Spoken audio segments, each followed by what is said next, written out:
All right, everybody, shalom, and welcome to the Yishai Fleisher Show, broadcasting live from Judea to the world. You're a part of it, wherever you are. We are back in Judea, and when I say we, I mean myself and Malkah Fleisher. Malkah, shalom. Yes, good to be back. Thank you so much for joining. HaShem. Thank you so much for a great trip in the United States. We had a great trip, and it was a lot of fun. Interestingly, on the last day of our trip, and we were in Texas, and we were in Niagara, and we were in New Jersey, we were in upstate New York at HASC. We did all kinds of cool stuff, and we got to drive a minivan, and it was fun, and it was good. It was really good times, and it was good to connect with family and with friends and with listeners and with all kinds of Jews, non-Jews, all kinds of folks. The last Shabbat that we were in New Jersey, we were in the Torah portion of Matot Masa'eh. And that's the Torah portion where in Matot, where it discusses the story of the two tribes that come to Moses and say, listen, thanks but no thanks. We've loved being with you on this whole journey. Right. To the land of Israel, through the Exodus, through receiving of the Torah and the time in the Sinai, the 40-year sojourn, and now we're heading to the land of Israel. But you know what? We have found that it's great to live outside of the land of Israel in Jordan, basically, and it's good for us. And we just feel like this is good We're land for our livestock people, right? And this is livestock land. This is cattle land. Perfect. And Moses gives them a hard time, and he says, "Are you like the spies? Those that rejected the land of Israel, right? Those leaders who rejected the land of Israel." And they say, no, we're not rejecting the land of Israel. We love the land of Israel, but we have found our inheritance, and we will send fighters to fight out, to join the fighting, the 7 years of fighting in the land of Israel. We will join you, and then we'll return back to the land that we find is ours, is the one for us. By the way, just an interesting question I have to myself is like, how do they know what the land of Israel is going to be? How do they know that there's not better options for them down the line? What do you mean? Well, they haven't been in the land of Israel, so how do they know? Right, they haven't even walked in. That's true. They didn't even take one step in to investigate. And yet they didn't change their mind. The record does not say they changed their mind. Anyway, we were in America when there was this Torah portion, and we heard a few people, like my friend Jack, and also a rabbi in Englewood, say that this group of people, the two tribes, who later became the 2.5 tribes because Moses tacked on a half a tribe that was going to be half here and half there in order to keep them connected. He said the rabbi and my friend Jack said the same thing. They said, well, we represent those people. We are like those people. That's the first diaspora community ever recorded in the Bible. Not the first diaspora community, because there was the community of Jews in Egypt, but it was the first diaspora community where it chose to be in the diaspora. Well, I'm not sure that that's exactly right, because you can't have a diaspora. A diaspora means a community outside when other people while are, Israel is flourishing. So I think that's what it means. Right. So it is the first diaspora community per se, not the first. What you mean is an exile. We were all exiled. This is a diaspora community by choice. And the rabbi, said, that's how we should see ourselves, and we should see ourselves as people who are helping the fight for the land of Israel, and that keeps our Jewish identity and our connection to the center of the whole thing, which is Israel. And he gave a whole very beautiful talk about that, a very candid talk. Right. It's interesting because it was a subject, you can't not think about it when you go to America. When you go to America and you, as an Israeli, and you see people who know very well about Israel, who care about Israel, oftentimes who've been to Israel, who are invested in Israel in many ways. They send their kids for the year, or they go on vacation, or they, certainly during this war, they support it in all kinds of ways, financially and prayers and everything.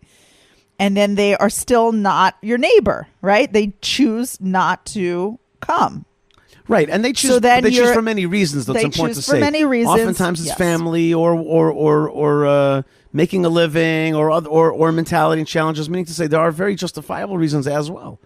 There are understandable reasons. There are understandable reasons, but I'm only saying that when you go as an Israeli to a community outside of the land of Israel, you can't not think about the question of what does it mean that the Jewish people have returned to the land of Israel. But there are some Jews who choose, for whatever reason, either something that you would totally stand behind or something that you might not stand behind. They choose not to live on the land of Israel with you. There's no question. So it is something that we were thinking about, and we were talking about it in the car. And in fact, we were driving down the turnpike very late at night, and I was very tired, and I started yapping about these issues, and you goaded me on. So we talked. Yeah, I tried to because that I wouldn't fall asleep. We couldn't stop for coffee. It was super late at night. It was like 1:30 in the morning. Right. So there was no like stop for coffee. There was no candy in the car, and I was just like, and it was wet because America is constantly raining. I have to say, by the way, I am a person who likes rain, and Israelis like rain because we don't get rain. But like, come on, there is a certain amount of rain that is reasonable. It was rained almost every day of our 2.5 weeks. Yeah, there's like water below, water above. There's water, humidity. There's just water. But anyway, there was so much water. I was nervous to fall asleep in the car because you were tired and it was wet and whatever. So I kept you awake with controversial topics. Okay, but here's the point that I wanted to get to, which is I find that paradigm is very helpful to me. I have come to an internal will to relate to my brothers and sisters in the diaspora with love and without a lot of judgment, with, as my friend Ari Abramowitz says, maximum invitation, minimum pressure, you know? That's nice. Yeah. And I like this a lot. I like the paradigm of saying, listen, when I'm out there, I'm searching for people who want to be like Reuven and Gad and Chatziyam Menashe, Reuven and Gad and half the tribe of Menashe. People want to fight for Israel. You want to fight for Israel. That's what I'm about. I'm about saying that around the world, Jews that are part of the building of Israel, they're part of the project, the big project of history right now, the big project of the Jewish people after 2,000 years, God's dream. And that's what I'm looking for. I'm looking for partners in that fight. And if you want to partner up and fight for the land of Israel, whatever your station in life is, that's what I'm looking for. That's good. That puts us on the same page. Then we're tribes together. If you're not, I'm not the one who's going to judge you. I'm not going to judge you. I'm not looking to judge you. I'm not interested in that. It's not my department. I don't have time for it, and I'm not really in the mood to judge others. I'm really in the mood to find partners and work positively. So therefore, for me, it's like if I go out to America to talk with people, to speak with people, to find support, to connect with people, to excite people, it's to find the Reuven and God. And I think that also goes... But you could turn it the other way also, Yishai. You could turn it the other way and say that potentially, the only acceptable paradigm for living outside of the land of Israel is if you are part of building the land of Israel. Right. That's exactly what we were talking about in the car. And I understand the logic of what you're saying. And you go into the I'm not judging people, which I respect. Because you said acceptable. Acceptable by who? That's not mine. It's not me to accept or not accept. Well, I wouldn't say and what that. Is that? I'll give you an example. Say that. If somebody sends their kids to Moshava camp, yes, which is talking about Israel all day long, they spend a lot of money on it. They send their kids to Moshava, or they have a shul that has the. For example, we were in a shul that sang. Maybe those are the people you're talking about, the Reuven and Gad people. Right. I'm saying there's many levels of Reuven and Gad. I don't know what it means. I'm not here to pass judgment. I'm here to find partnerships. And I understand what you're saying. I'm not disagreeing with you. Right. I'm not saying that we have to walk around like with our noses in the air and be like, "Oh, judge you, you're the worst." Sir, but I'm saying that's one of the biggest mistakes vis-a-vis brothers and sisters. Especially at this time, I'm inclined to agree with you, but I would say that I also wouldn't be so quick to suggest that everything's equal and that it's all the same, and that because I'm not judging, therefore no judgment should occur. Right. That it's all like you're good and you're good and you're good. Although, of course, judging a Jew favorably is a mitzvah and a very high value and something that HaShem likes. When it comes to policy, and here we're talking about like demographic policy of the Jewish people. And I know that every person's an individual, so it's not really true that we have demographic policy. But nonetheless, you know what I'm saying? That one could also make room for a person who is feeling judgy about people who choose not to be in any way part of the project that the Jewish people is pushing forward. Well, so then now I'm going to back up your point, which is I am judgy about people who vote for people who are enemies of the state of Israel. I am pretty. I think it's one thing. Okay, it's one level to be like I live in the diaspora, but I with all my heart support the land of Israel, and I'm part of the fight. That's one level. Another level is okay. I'm pro-Israel. I want to be comfortable and I want to be happy, and it's all about me. No, and I'm pro-Israel, and I I don't make a big effort into it, but my heart is the right thing. I tell my kids, that we're pro-Israel. It's another thing to be like, well, maybe I'm pro-Israel, but definitely what I think is we should vote for this person. And even though this person has horrible policies for the land of Israel, will empower Israel's enemies, call Israelis thieves and liars and abusers. And I did a video where I dissected what Kamala Harris said after Netanyahu came to speak in Washington, and I just dissected what she said. You could see it. It's like blood libel, Israel shrinking.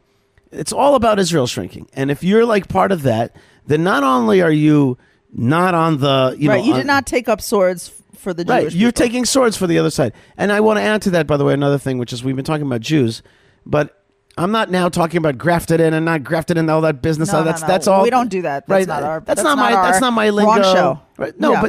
but I do. But yes and no, because I don't like that language, because I think the Jewish people are people that stand alone. But there are lovers of Israel throughout all of history. We have Torah portions named after lovers of Israel who are part of the story and yet not part of the nation exactly. We have. And I'm talking, of course, about Parsha Yitro. About Yitro, but Jethro. But what I mean to say is, I don't know about who's grafted or not. That is not the way we understand. That's not the words we use. But there's a relationship of those who are fighting for the land of Israel and fighting for God's vision in this world. That's for sure. And they are the Abrahamics. That's right. They're out there. I want you to say, I'm Abrahamic. Also known as the international... They wouldn't be considered a tribe. No, they're not a tribe. That's exactly what I mean. They're not a tribe. But they should take... I mean, and the Bible is replete with that. It's replete with the nations being part of the story. That's right. You know what? I got some Israelis who tell me, they're like, why do you even speak to the Goyim? I'm like, do you read the Bible at all or not?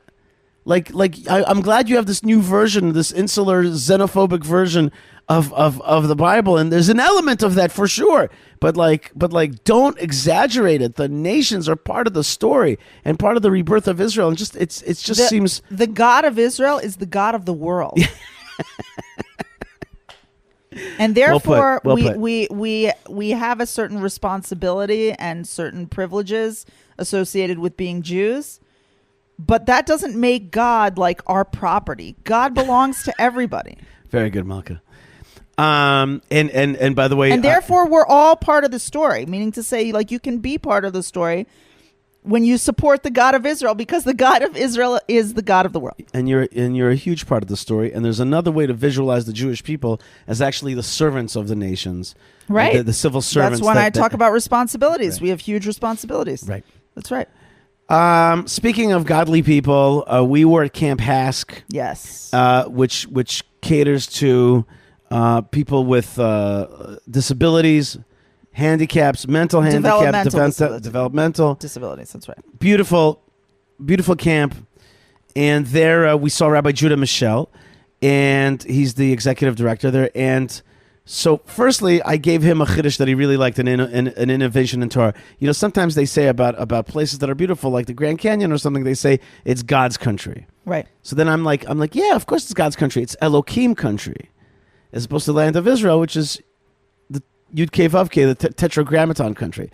There's the difference in God's names. God has the name of like nature and kind of the systems that are at play at nature. That's called Elohim, right? And then there's the God of redemption, which is the God of the 4-letter name of God, which is like the God of the personal God of the Exodus of the Jewish people, of the giving of the Torah. So that's the land of Israel is is that kind of God's country. In any case, he liked that a lot. For Jews, these kind of distinctions make it very happy. I got a chance to sit down and talk with him at Camp HASC. I interviewed him, and I asked him some tough questions about the very things we're talking about right now. So here is my talk with Rabbi Judah Mischel at Camp HASC, all about the relationship between the diaspora and Israel. Here we go. Tov, everybody, shalom and welcome. Yishai Fleisher here from the Jewish community of Hebron. I have the great honor and privilege of being at Camp HASC this weekend. We're starting this weekend with a discussion between myself and Rabbi Judah Mischel. Rabbi Judah Mischel is the executive director here at Camp HASC, an author, and also an author and a renowned Torah educator as well. Rabbi Judah, I know you like to not mince words. So I'm going to start with a question, a little preamble. We did this together on Arut Sheva. Those were years ago. Many years ago. That's right. I'm just saying, we did this weekly on Arut Sheva many years ago. That's right. But on the phone. Here we're face to face. Say that. And this is we're here at Camp HASC, your place. So I'm going to ask you an interesting question. I believe that there are two modalities in the Jewish people of how we serve God. There are times in Jewish history where we're in the exile. I call that Mishkan Judaism. And that means that wherever you are, you rove around. It might be in Yemen, and it might be in Paris, and it might be in New York, it might be in Addis Ababa, wherever it is, and you make your shul, you have your rav, you have your mikvah, and that's where HaShem is found. The Shekhinah is there with you. I call that Mishkan Judaism, Mishkan periods. And then there's a period in time where HaShem says, no, I'm flipping the switch, and there's Mikdash Judaism. We all face to Yerushalayim. We always face towards Yerushalayim, but now really there's an ingathering of the exiles, the building of Yerushalayim, and hopefully the construction of the Beit HaMikdash. So there's Mikdash Judaism. But then there are periods in time where there's an in-between. For example, when the Jewish people came to the land of Israel, after the Egyptian exile, there was a period where there was a Mishkan, and it was roving around, but it was in the land of Israel. Maybe we're living in such a time right now where we're on the way home, but not totally home. So I wanted to ask you your thoughts about where are we at really in time? That's a big question. Where are we in time in terms of the Jewish story? Are we on the way to Mikdash? Are we still in Mishkan? Right now, as we're recording this, we're in America. This camp just built recently a new facility. We'll talk about that. But that means that there's still an element that we're here in America. We're still in Mishkan. So that's my question to you. Where are we in time? Mishkan or Mikdash, or in between? It's a question that I think about and grapple with personally and professionally all the time. I live in Eretz Israel. I live between Sora and Eshtaol now for more than 20 years. We're very fortunate to have made that choice and made that move. And a lot of my time and focus and energy and resources are spent in the United States, professionally working with Camp HASC, with friends and family, and with constituents and students and chevra, a community who we're very connected to, who are living in the United States and Chutz La'aretz. So I feel this tension and kind of walk this very fine line all the time. The answer is, I'm not sure. I really don't know. We're almost like in this this state of in-betweenness of like it feels really close to the great day, to the great day when the whole world will turn to a state of Shabbos, so to speak. And it's like those last moments before Shabbos where it's, it might be dressed for Shabbos, but you could still be performing, all the malachot. You can still be doing work. Maybe like the house smells like chicken soup and the food is cooked, but none of the kids have taken a bath yet. Where it kind of feels like a lot of things are happening at once. It's almost like when you're getting ready for that redemptive experience of sitting at the Pesach Seder, to come out of Egypt at the Passover Seder, and you're cleaning the house, and like part of the house is clean, part of the house is not. So like you're eating, like your kitchen might be kosher for Pesach, but the dining room isn't yet, or the dining room is and the kitchen's not yet, and there's very much this tension of in between. But I think that the main question is like where we're heading, not necessarily where we are. We believe in the coming of Mashiach every day. We wake up in the morning optimistic and hopeful and faithful that this is now that something's changing, that something's happening, and something is happening, something is changing. More people are talking about moving. More people are talking about buying land. More people are talking about buying apartments. People are talking about their futures. Their staff members all summer are talking about going to the new Yeshiva University program in Israel and maybe staying an extra year and doing Shirut Lumi, national service. I don't know where we are exactly, but I think we're closer than we've ever been. Like the Lubavitch Rebbe said, we're in the last generation of exile, the first generation of redemption. We're somewhere between the Mishkan and the Mikdash. Maybe we're in the end of the middle, and the end of the beginning. Yeah, it's hard. How do we know? We don't really know. But what's clear is that at least in our lifetime, there's never been more of a sense of a groundswell of movement that's directing people toward realizing that all of this is just not. This is not the answer. This is not a long-term sustainable place. No matter how much we build and how much we invest into the infrastructure of Chutz La'aretz, I don't think that there's anyone who's honest, anybody who's really reading the room of Jewish history and paying attention, or anyone with any type of historical consciousness or any type of God awareness who's really thinking about a big picture, who thinks that this is where it's going to end, and this is like a sustainable plan. There's definitely a groundswell, and there's definitely a feeling that we're moving in the right direction. Okay, so the Jewish world has problems. It has problems, and Israel has got problems. And you bump into people, and they say to you, only Mashiach is going to solve these problems. And I have been finding myself to be somewhat allergic, to the point where people say that, and I want to be kind to them. My wife, who's always teaching me to be a little bit kinder, she says to me, you have to, that's part of our core Jewish beliefs. You have to say the line, the party, the right thing. You're a card-carrying member of Orthodox Judaism. You're a Torah-believing Jew. You have to say, I believe in Mashiach. But I find myself oftentimes to be allergic to this phraseology because I find that there's an element in the Jewish world that people want to throw off responsibility. And instead of saying, well, we got to take care of this, we got to fix this. This is serious. We got jihadists in our land. We got this kind of corruption and these kind of problems. We got to take the bull by the horns. Instead, they say, no, this Mashiach dude, he's gonna fix everything. It's a type of panacea. It's a misunderstanding of what Mashiach is. Mashiach is not some fix-it pill. Mashiach is a process. Redemption is a process. It unfolds in stages. It unfolds within a political reality, within economic trends, within cultural trends, within social trends. Progress. Somehow became a bad word in certain communities in our community. Progress in terms of the refinement of the soul and the clarification of values. What we are and what we stand for, what we're willing to die for, and what we demand that we live for. All those things that are happening right now is Mashiach Zeit, is an expression in an unfolding of the Messianic process. It's happening. So to think that one day someone's going to drop down from heaven, the temple's going to drop down, there is an opinion that's going to kind of land and happen. And that there's going to be this wings of eagles. That wings of eagles narrative and the ingathering from the four corners of the earth is happening. It's been happening. And maybe it's speeding up.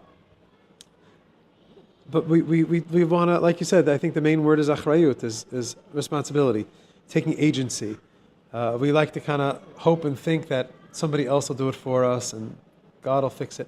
There's actually a very beautiful Gemara that kind of describes all the different things that are going to take place in the Messianic era and kind of describes a lot of the challenges that are going to happen and the difficult, the painful parts, even the shameful parts of what's going to unfold in what's called Chevlei Mashiach, the birth pangs, the difficult, the suffering of the Messianic era. And a lot of people point to those and say, hey, look what's going on. For example, there'll be an awakening of chutzpah, and the generation will rebel against its elders, and kipnei hador, kipnei hakelev, and things will become so expensive that it'll almost make it impossible to sustain the inflation. And there'll be all these wars and all those challenges, which is, one by one, we're kind of living through. And in the end, there's almost like this silver lining in the Gemara that says, and in the end, Reish Lakish says, "Ein lanu al mila hishain." In the end, there's no one for us to depend on. Rak al Avinu shebashamayim. With all of these challenges and all of the corruption and difficulty and rebellion and all the suffering, the silver lining is that we have God to depend on, and we'll kind of be forced into that corner and have to depend on the Rebbeinu Shalom. But saying the name of Itzel of Petterberger, one of the great scholars of the last 200 years, that that's actually the worst of all the punishments. That when the Jewish nation will be, so to speak, forced into a corner and not be able to have any type of self-expression or self-reliance or arevut or sense of community and responsibility and people relying on one another, when we've kind of given up agency and responsibility, and we say, "Oh, God will provide, God will take care of us, God will fight our wars, God will avenge our degradation, God will bring back our captives, God will bring us all to Eretz Israel on wings of eagles, and God will build the mikdash, and God will take care of it." That itself is the greatest punishment, because that is the ultimate expression of exile, of saying, it's not on me, it's on the Rebbeinu Shalom, on the Master of the world. The Master of the world is waiting for us to, like you said, not just take the bull by the horns, but like pick ourselves up by our own bootstraps and take responsibility, declare agency, sovereignty, so to speak, atzma'ut, which is what we celebrate on the 5th of Iyar, but we haven't yet really achieved as a state, as a nation, real independence. It begins with us, so to speak, taking responsibility for ourselves. Like, we're kind of all looking for that magic pill for us to lose the weight and make the money and be happy and figure out our shalom bayit and our kids be successful and know all the shas. Wake up in the morning and become a Talmid Chacham, and the shortcut to all these things. It doesn't go like that. They're not sustainable. It's not real. It's not homegrown. It's not mechubar. It's not connected. It's not organic. And ultimately, Mashiach is a process which reveals within us not just the desire, but the ability, or not just the ability, but the desire to do it with our own hands, to build it, to build ourselves, to build our people, to build a community, to build our land, ultimately to build the mikdash. Depending on God is wonderful. That's part of it, but God is depending on us to be His partners to build it here in this world.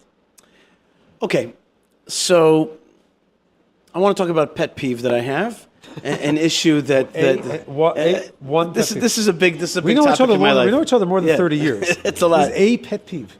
Well, this is a big one, and it happens to be about tourism. So when you invited me to come out here to HASC, my wife mentioned to me somehow through conversation that she always wanted to go to Niagara Falls. And I looked at the map and thought it through, and we ended up flying from Texas to Buffalo, and then through Chabad of Niagara, headed out to the Canadian border, Canada, did it on the Canadian side. And there I ran into my pet peeve, which is that I love the way that professional places do tourism. I love it. Like, you go to Niagara Falls, you're in Niagara Falls. At the end of the night, there's fireworks. Throughout, you go in tunnels underneath. They take you on the boat underneath. Everything is made of the mist, and the Canadian side has a different name. And it's just, and you're going to come out having a great experience, having the more than one tchotchke that was the price point that you were willing to pay, and you really felt it. Now, where's my pet peeve? I think that Israel, we may not have waterfalls, but we have a natural resource, which is the stories of the Tanakh. And the stories of the Tanakh are the most famous, most resonant stories in the world. And as is well known, it's the most printed and bought book of all time. And yet, when you land at the airport, you basically are not sure where you landed. You could have landed anywhere. It's like I always say, when you land in Australia, you know exactly where you landed. You see the kangaroo and the didgeridoo and the wombat and the boomerang, you know where you landed. And you land in New York City, you see the Statue of Liberty, you know where you landed. When you land in New Jersey, you're like, I'm not exactly sure where I landed, because it doesn't have a strong culture, and it doesn't have a strong brand. Israel should, in theory, have a strong brand. We have a strong brand. And yet I find that we are under-branded. And we don't sell. For example, there's no sign that says "Welcome to the Holy Land." It should be the easiest thing in the world. Land of the Bible, Holy Land, etc. Spiritual capital of the world. Yerushalayim, Jerusalem, spiritual capital of the world. And it's a pet peeve of mine, one that I'm working on also. I don't just wait for Mashiach to fix it. But let's talk a little bit about our country, Israel, and how he does things. One of the frustrating things is that as your book is called Baderech, we're on the way, as you mentioned now a few times, and yet the frustration is, it's like you want to move a little faster. You want to brand it a little bit more biblically. You want to sell what we have, and yet we're being fought all the time, seemingly by our own people, seemingly by some kind of internal forces that are like relics of communism and secularism and now progressivism, all these things that seek to constantly put a cataract over the real identity of Israel. How do we deal with that emotionally, with that frustration? I think that a lot of us, and we're in front of a studio audience here, I think a lot of us feel tremendous frustrations inside, and we know what's right, and it's somehow unattainable or at arm's length, at a distance. And how do we move it forward? How do we move forward that thing? You say baderech, but like, how much baderech can you be? Sometimes you want to already get to the stop.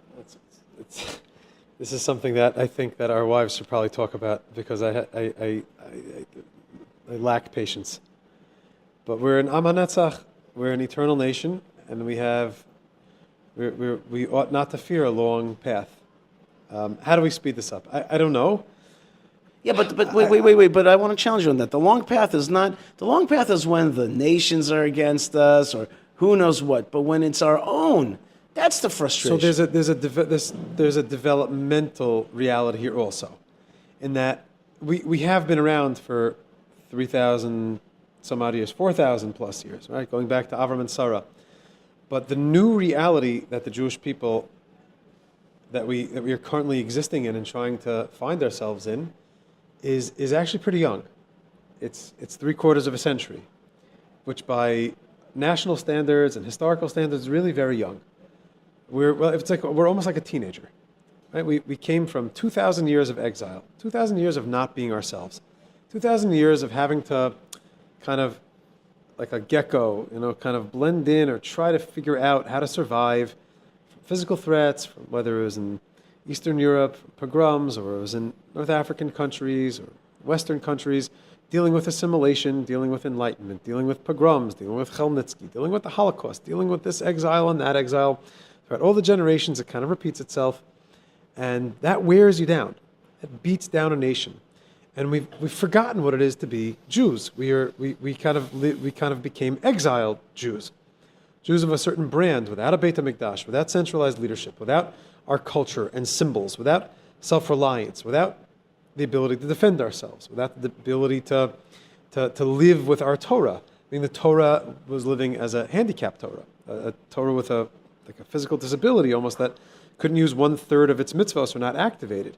In other words, if these mitzvot are like, I call them channels of vitality, of life, of chiyus, of shefa, of flow, of imagine like blood flowing through a body with veins. So if there's 613 veins in a body that allow the blood to flow from the heart to the limbs, meaning from the center, from Torah, from godliness, from divinity to the rest of a Jew, so more than 1/3 of those were clogged. Those arteries were clogged without Beit HaMikdash, without Shemitah, without the Jubilee, without taking tithing, without that a Kohen just gets his aliyah first, or a Levi washes hands a couple times a year. We lost like a natural kind of expression of Yiddishkeit, and our Yiddishkeit became very exiled. It became, shtetl Yiddishkeit, or enlightened Yiddishkeit, or Borscht Belt Yiddishkeit, or whatever it may be. We've been bruised up, and we kind of lost what it is to be a natural Jew in their natural place. And that was a long time. We went through a lot very recently. We still have parents and grandparents who were in Auschwitz. And my parents were behind the Iron Curtain, for example. Only liberated and returned to religion, only left the Soviet Union in 1972 and only started coming back to Yiddishkeit. I mean, it's so close to home. So right now, we're young. We're young. It's 2,000 years of trauma and 2,000 years of getting banged up and bruised up. It's really only 2 generations. We are the 3rd generation of Eretz Israel Jews. Many of us are immigrants, trying to figure out exactly our place. I can't advocate for my kids in school. I mean, I've been living in Israel for 20 years. My language is not sharp enough to advocate for my children in front of a committee in school. Right. I'm an immigrant. Right. And our frat, we do it with the accent. Yeah, but, I try, but our kids have kind of merged into Israeli society in a different way, and I see that things are getting more refined, and they're more confident, and they're more a part of things, and they have more of a say and more of an influence on and an impact in what is coming next. So it is. I'm not trying to throw up my hands and say, oh, whatever, it'll be good then.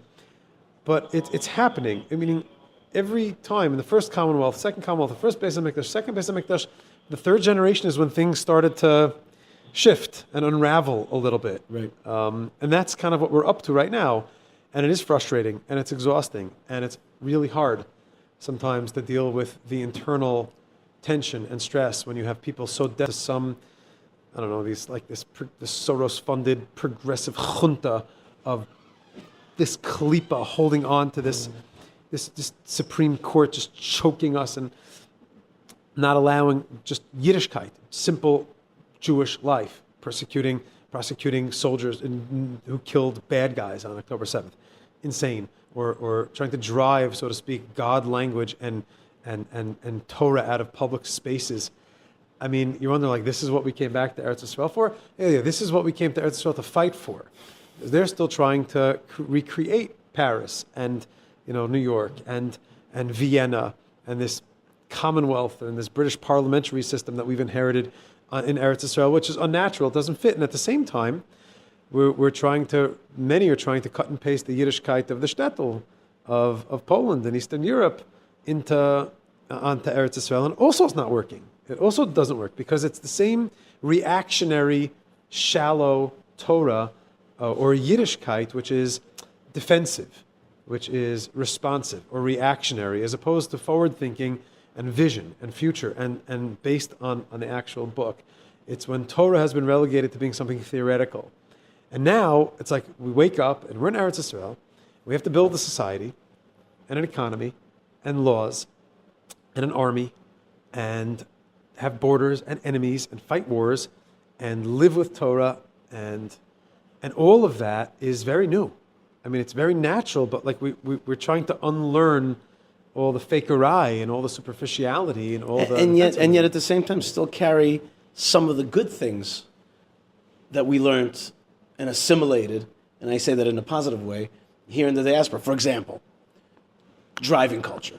I'm not sure I want my kids to necessarily assimilate into Israeli driving culture. It would be nice if we brought some of the driving culture from upstate New York to Israel. Like, calm it down a little bit. There's certain things that, are I wish that the adinut, the more gentle way of the diaspora would actually penetrate. Well, the Berditcher I'll give you. I just want to teaching Jewish consciousness that our time in exile is to collect souls. Right.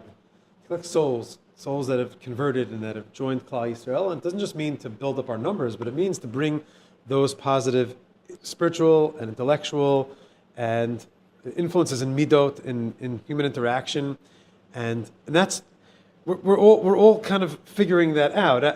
What coming to at least finding in our own community is that, like, it's not going to just be that we're going to create one big melded, new Jew with a nusach that we're going to, daven nusach Sfard, but sing the Moroccan tunes and the Ashkenazi tunes, and then we're going to have chamin with herring, and then it'll be like everybody will just be some amalgam of like some really cool, new nusach achid, united thing where it was this melting pot that we've all kind of become together. But instead recognizing that Yachad Shiftei Yisrael, that we need the 12 tribes of Israel to restore a little bit of that consciousness, that we have different streams and different perspectives and different mentalities and different cultures and different ways and different levels or experiences of observance that came through the diaspora, which we have to honor and acknowledge and respect, and know that the only way this is going to work is if we say, we can do this together.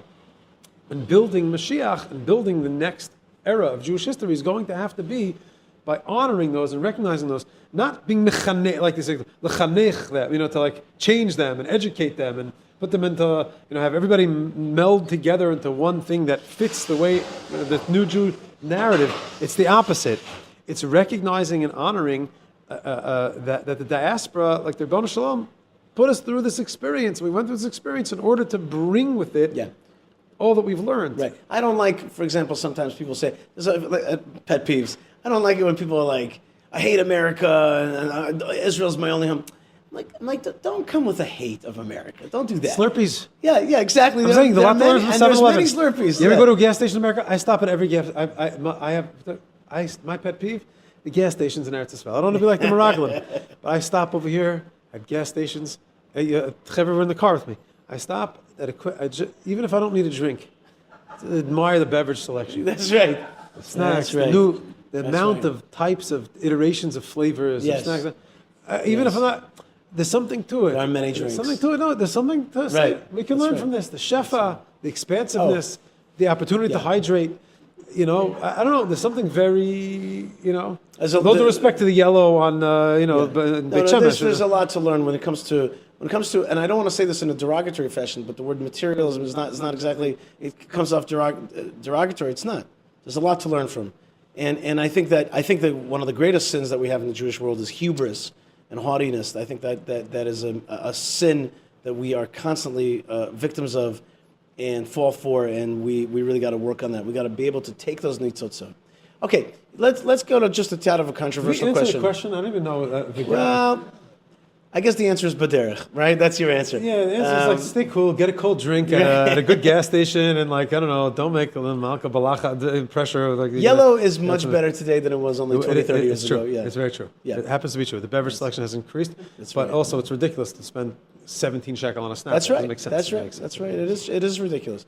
All right, listen. I'm gonna. You work at Camp HASC, beautiful campus. One of your buildings where I'm staying is affectionately known as the White House.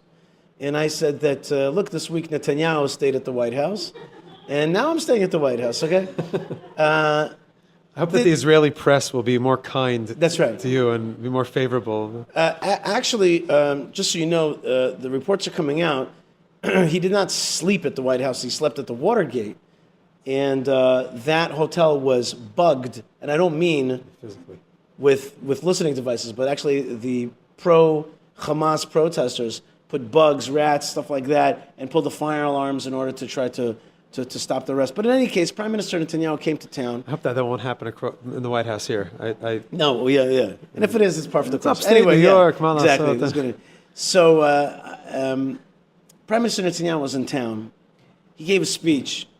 That speech electrified the congressmen and senators there, electrified them. Yeah, and great. He just has a way of talking that puts Israel on the international stage. He just is on that level of a person and of a communicator. He is a great communicator. He's a very fine communicator in Hebrew, but he's a dazzling one in English. And it's just an awesome ability, and all of us who live in both of those worlds are awed by his ability to be such a switch hitter. And yet at the same time, Prime Minister Netanyahu and his ilk, his branja, as we say in Israel, his group, is one that does not know how to destroy a Hamas. It has funded them. It has given them their leadership by releasing them from jails.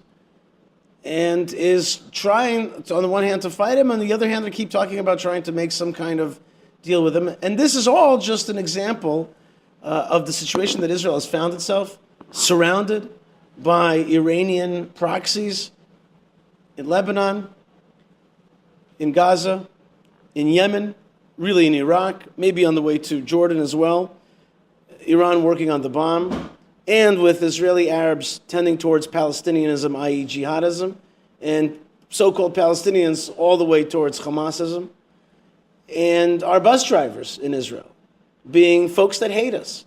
My wife, God bless her, has been working very hard to stop so-called Palestinians, PA Arabs, from working in our town, almost to no avail. And they are people who we know predominantly support Hamas.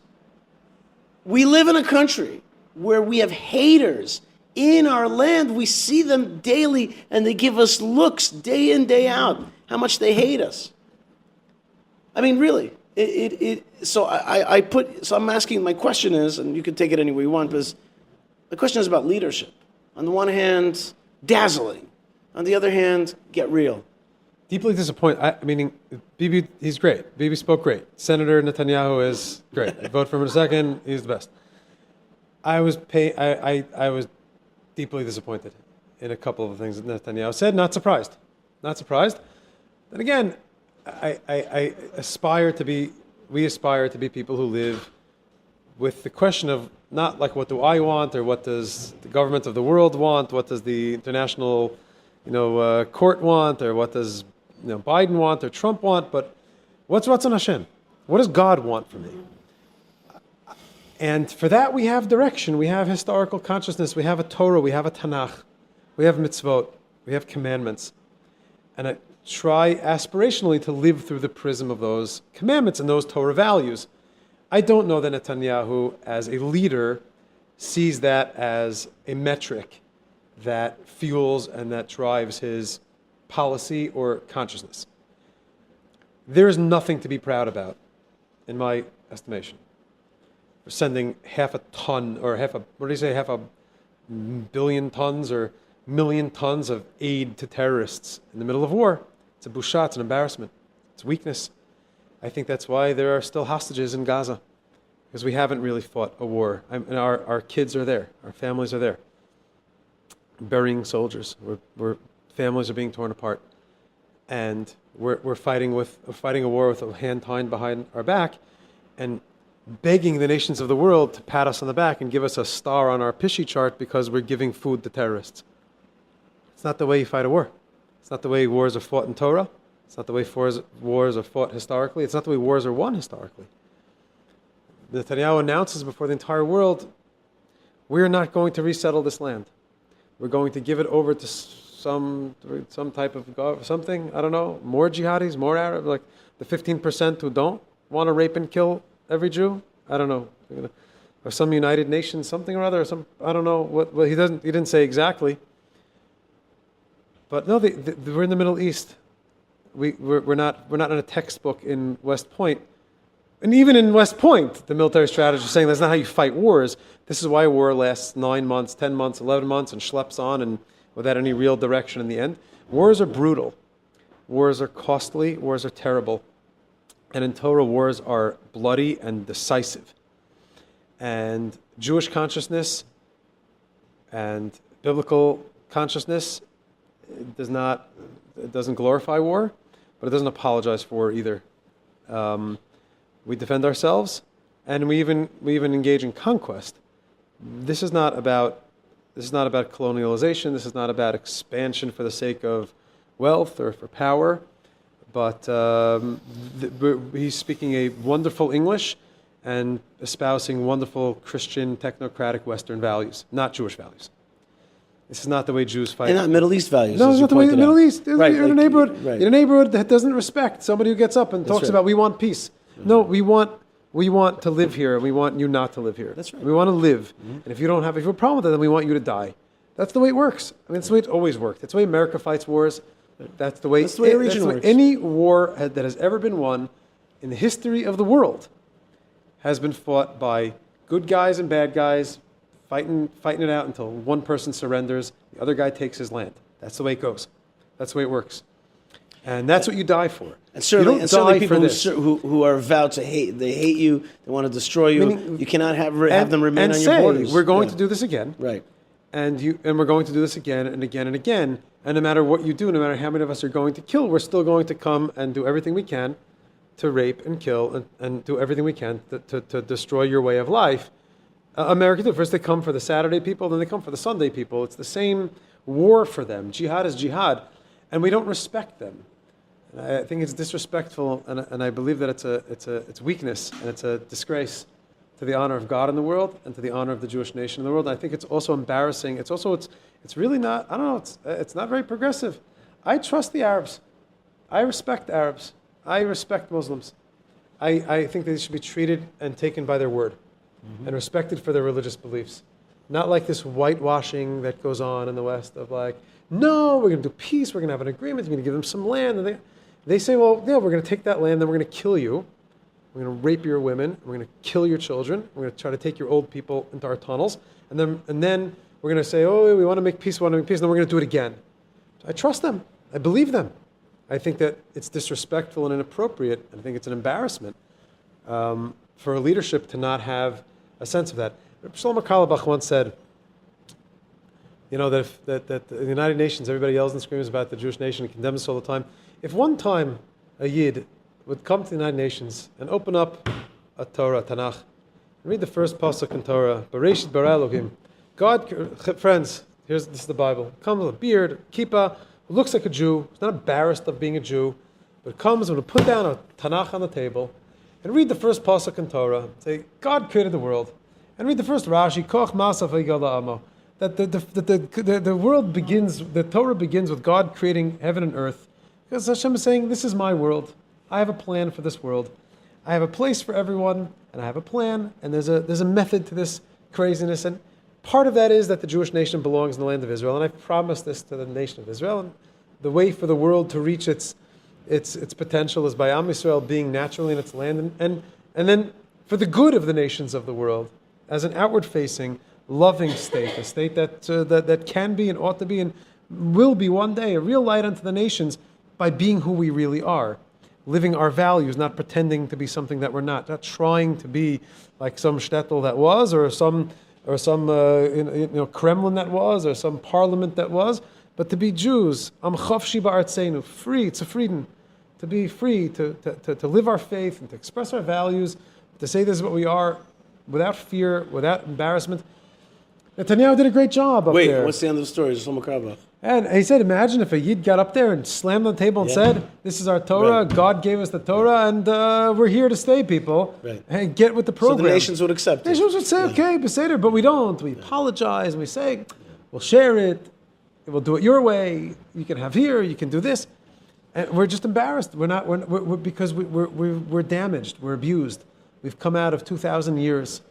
And like Moshe, who stood by Mount Sinai after the golden calf, defending the nation of Israel, saying, God, they just came out of Egypt. They just suffered. They don't yet know how to be self-reliant or to be independent. They can't yet be held responsible. We are rebellious teenagers. We're young.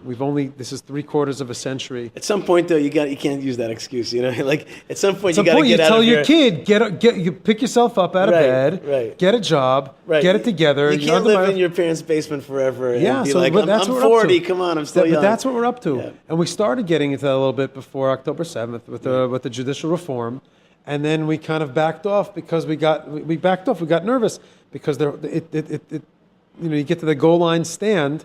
And I don't know, maybe it wasn't the right way. Maybe we could have been done a little bit more thoughtfully, a little bit more sensitively. Maybe we rushed it. But anybody who understands the trajectory and the arch of Jewish history and the way things are going knows that we're coming to like a real point of change, a real point of clarity. And this narrow bridge that seems to be very, very narrow, that Rabbi Nachman says the whole world is like this narrow bridge. The main thing is not to be afraid, to make ourselves afraid, not to freak ourselves out, not to panic, to stay with our truth, to stay with our values, to stay with our clarity, keep our eye, look forward, walk the tightrope by looking forward, keep our eye on the goal. We have a plan for this. We have a Torah. We have direction. Bibi does not. He doesn't. He speaks great, and he's done a great job. And I don't think there's anybody else right now that I can see in the chamula of politicians there, and not. I don't know. There might be. I don't know. I don't know. But this is what it is right now. This is what Hashkacha is right now. I don't know. And I'm not selling it off by saying, we'll have Mashiach, we'll have a king, he'll do it. I don't know. That's really not my area of expertise. But I do know that if we're going to really have this be a sustainable, lasting, safe place for the Jewish people to live where we can really be ourselves and really be free and really be a light into the nations, it has to be somebody who puts the Tanakh down on the Stender in the United Nations and looks the nations of the world in the eye and say, Chaver, we're doing this because this is God's land and we're God's people, and we're doing this because this is who we really are. Fair. Okay, final question, really. You know why I go to sleep at night relatively calmly? because whatever the vicissitudes of Israel and anti-Semitism and challenges of the Jews around the world, whatever the vicissitudes are, the problems that we fight with our Supreme Court, which we mentioned, I am involved in building, physical building, and that building is one of my big projects is at Kever Ruth Yishai, the tomb of Ruth and Yishai in Hebron, and every day we're beautifying it, and every day we're making it better, and we're laying down floor, and we're making physical stuff better for Am Yisrael. And there is nothing like that feeling that I know of. I've seen that progression over the past 15 years. Yeah. Remember when we were putting in the lighting and installation. But now it's gone on steroids. I know. I was there a month ago. And it's been such a pleasure. Why do I mention this? Because I know that you two are now involved in building here at HASC. I had the merit to spend, just before this recording, to spend time with you as you enter the medical building, the new medical building. And it looks great. It still doesn't have the wallpaper. And it's not all totally set up, but the staff is already there. The staff is excited. There's rooms. Now, HASC is a camp that has people with medical needs. A lot. Medicines and emergency things, all kinds of stuff here, which I'm not even aware of yet totally, but I understand that there's needs here. And you've been involved for the past many years to put up this new building. So let's just talk about building for a second. Let's talk about the feeling of what it is to build. We're talking about leadership. Leadership is a building thing. Tell me a little bit about the effort to build this new building and what it taught you in life, and what we can learn from this amazing process of growing Hashem's world and building Hashem's world.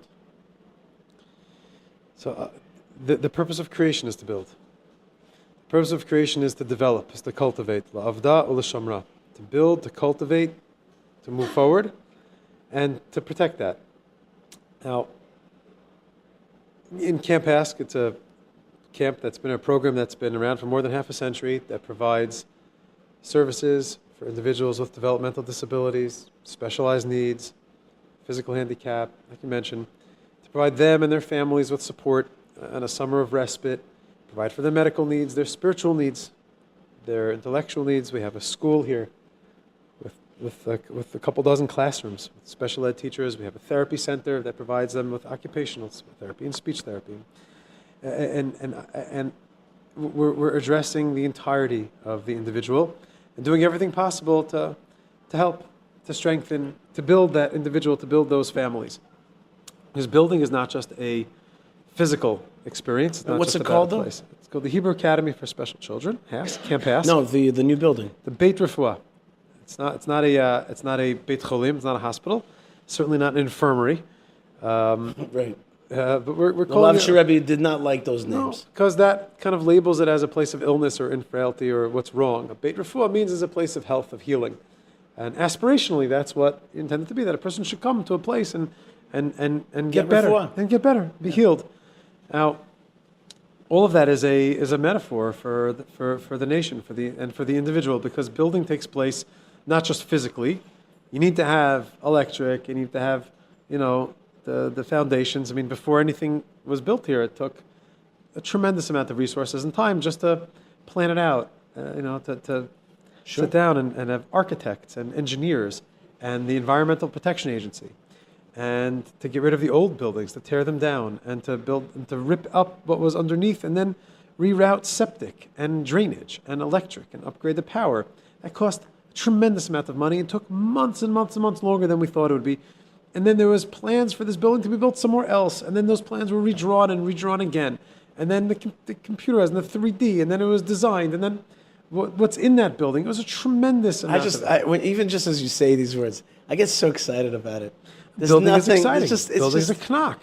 Somebody said to me, a friend of mine who's a builder said to me, it's the largest handmade thing you're ever going to buy. It's handmade. Yeah. It's an amazing process. It's an amazing sof maseh machshavat chila. You have to think it through and lay the wires. Every single step. And the sewage. And the amount of people that were involved in this, the amount of creativity and human capital and brain power and creative power and money that went into this. It was an extraordinary, and it is an extraordinary project and process.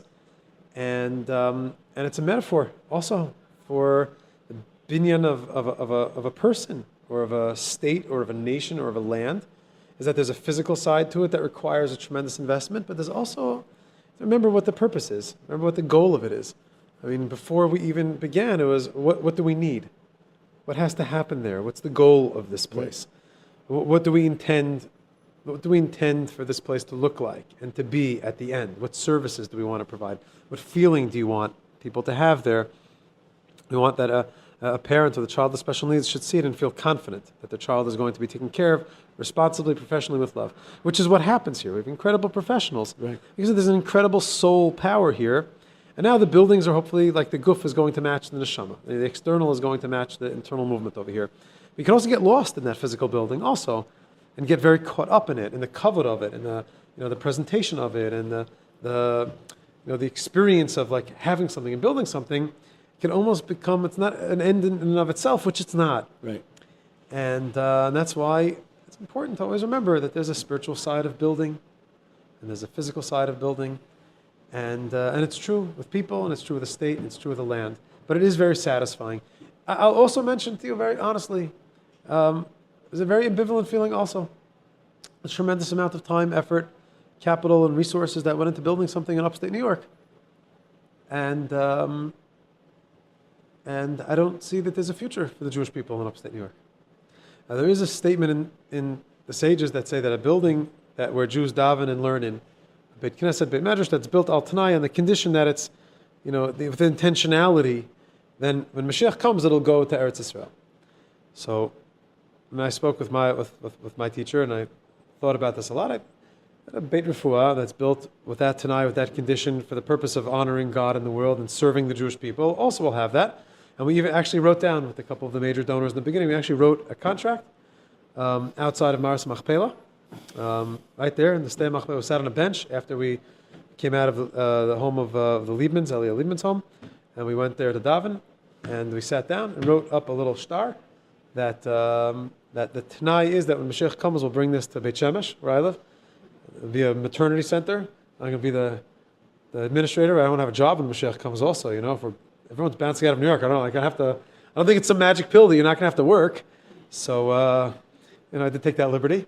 But there is a feeling of like, well, on the other hand, there are Jews here, and Am Yisrael needs to take care of each other. We have to build strong communities and take care of Am Yisrael wherever they are, where we are, and create an environment of a place that's loving and positive and proud of its Yiddishkeit.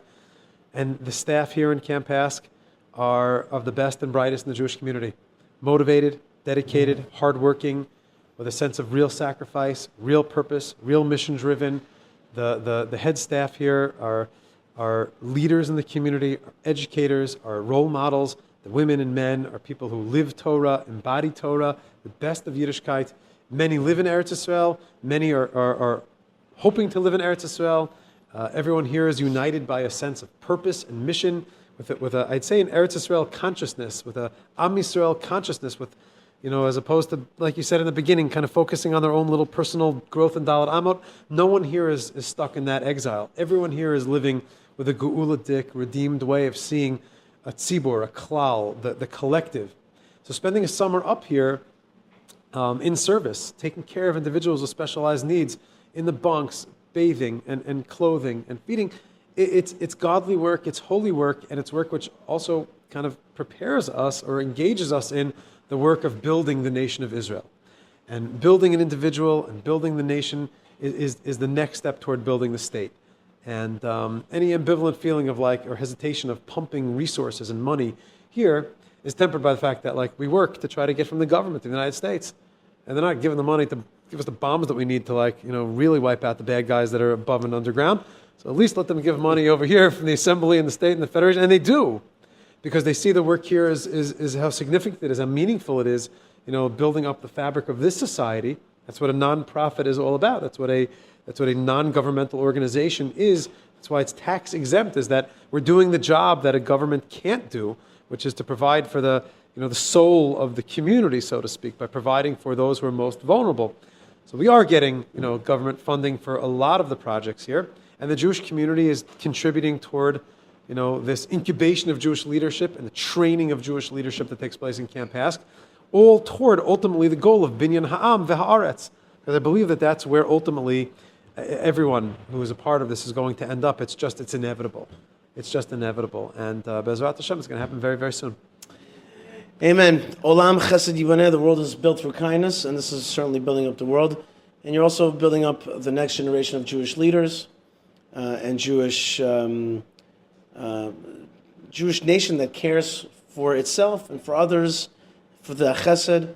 And I know that I've already spoken in the just a few hours that I've been here. I find that both the campers and the staff here have tremendous joy. They look forward to it throughout the whole year. I've already heard that twice from a few people that I've spoken to. The special sauce is what you said before: responsibility, agency, right? Achrayut. Absolutely. You feel kavod. It's kavod habriot here. People are treated with dignity.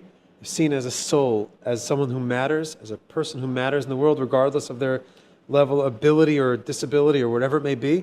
And when that respect is at the forefront of and the driving force of everything you're doing, and you take responsibility over another person, then the dignity of self leads you to like an expanded consciousness to imagine the best we possibly could be as individuals and as a collective. And that ultimately is, again, binyan ha'am v'ha'aretz, which is what's happening here. And Be'ezrat Hashem, you're going to see it very, very soon come to its full manifestation in the land as well. Rabbi Judah Mischel is a renowned educator and author, and also the executive director of Camp HASC. Thank you so much for letting me be with you here. Looking forward to a great weekend spending here. We're so this amazing place. Toda rabba. Thank you Toda rabba to everybody. And we're back here on the Yishai Fleisher Show. Malkah, thank you so much for joining me, and thank you so much for being on that great trip in the U.S. And we're about to hit the dog days of Av, i.e. the great and powerful and mournful day of Tisha B'Av, the 9th of Av. Right. It's a day whose birth was actually, biblically speaking, in the rejection of the land of Israel at the sin of the spies. And that's the day that we're getting ready for. And as we get ready for the 9th of Av, we're recording the show on the 4th of Av. And the 4th of Av happens to be a day that's a little bit sad in this family. Right. Because we lost a very dear friend. Her name was Leah Goldman.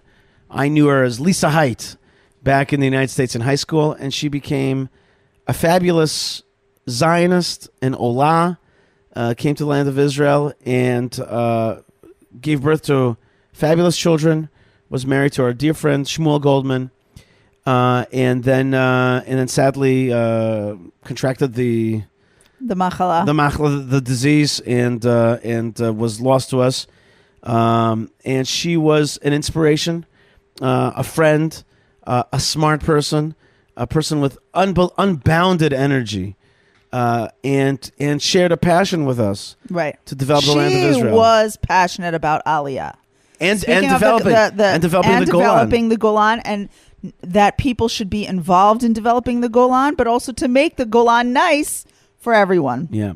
And she was a big part of helping to develop the Moshav Yonatan the in town the Golan, of Yonatan, and right. there's some lovely Airbnbs there. Right. So if anyone ever wants to go visit Yonatan, it's open to you. And she was a funny person. She was a kind person. She was a competitive person, but in a healthy way, not in an unhealthy way. Yeah. She loved her kids very passionately and her husband.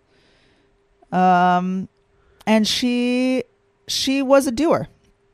She was a person who, as we talk about, it seems like the theme is taking up swords. Here we are in also a war named after swords, right? Haravot Barzel, swords of iron. She was a person who was the kind to take up swords for Israel. Today is her yahrzeit. And this afternoon, friends and family will gather in the cemetery in the Golan Heights, next to Chispin, and we miss her. Today's show is dedicated to her memory. Her husband, Shmuel Goldman, our dear friend, dedicates the show to her. And I this is so the right show then to dedicate to her, Yishai, because we're really talking about what is a person's responsibility to the Jewish people and to the land of Israel. Yeah. And that's Leah Goldman all the way. Yeah. I have to say I've lost some friends. Right. I've lost some friends, but that was truly painful. And it's till this day when I think about it, it's like, you know, right. You have people can't see Yishai with a tear in his eye right now. But you know, Shmuel is also an inspiration. Her husband who took those kids and raised them up and found the not beautiful by himself. That's right. Bathsheba. That's and right. Together they have like the Brady Bunch action going on in like the most gorgeous house in the Golan. And have opened up a new restaurant overlooking the Kinneret, which you must go to. We've had so many adventures. Makom Yafeh Cafe. And it's incredible. Delicious pastries, delicious coffee, delicious salads, delicious lunch. And it's really worth it to go there and meet them. And you know, their story is an incredible story. And you know, when you look at Shmuel, Yishai, and you see the way that he picked himself up and the way that he dusted himself off and built himself a beautiful life and raised wonderful children and has a happy home and has a cool business and is smiling and laughing and loves HaShem, that is real. That is really being a Jew. And he's a big inspiration to us. And we want to bless Leah Goldman's memory, that it should serve as a merit for us, and that she should be a Me'eletz Yashar for all the Jewish people and for her family. Amen. So, personal responsibility and the relationship between the diaspora and Israel, where does it all lead? It leads to something which is what we talk about on the 9th of Av, which is the third temple, the temple in Yerushalayim. That's right. That's where we're headed. That's the thing. And you know, you know what makes me laugh? A lot of stuff. That's right. Comedy. Yes. Stand-up comedy. But you know what makes me laugh also? The Iranian mullah regime comedians. They make me laugh. You know what makes me laugh about them? I really think that they really think that they're going to off us.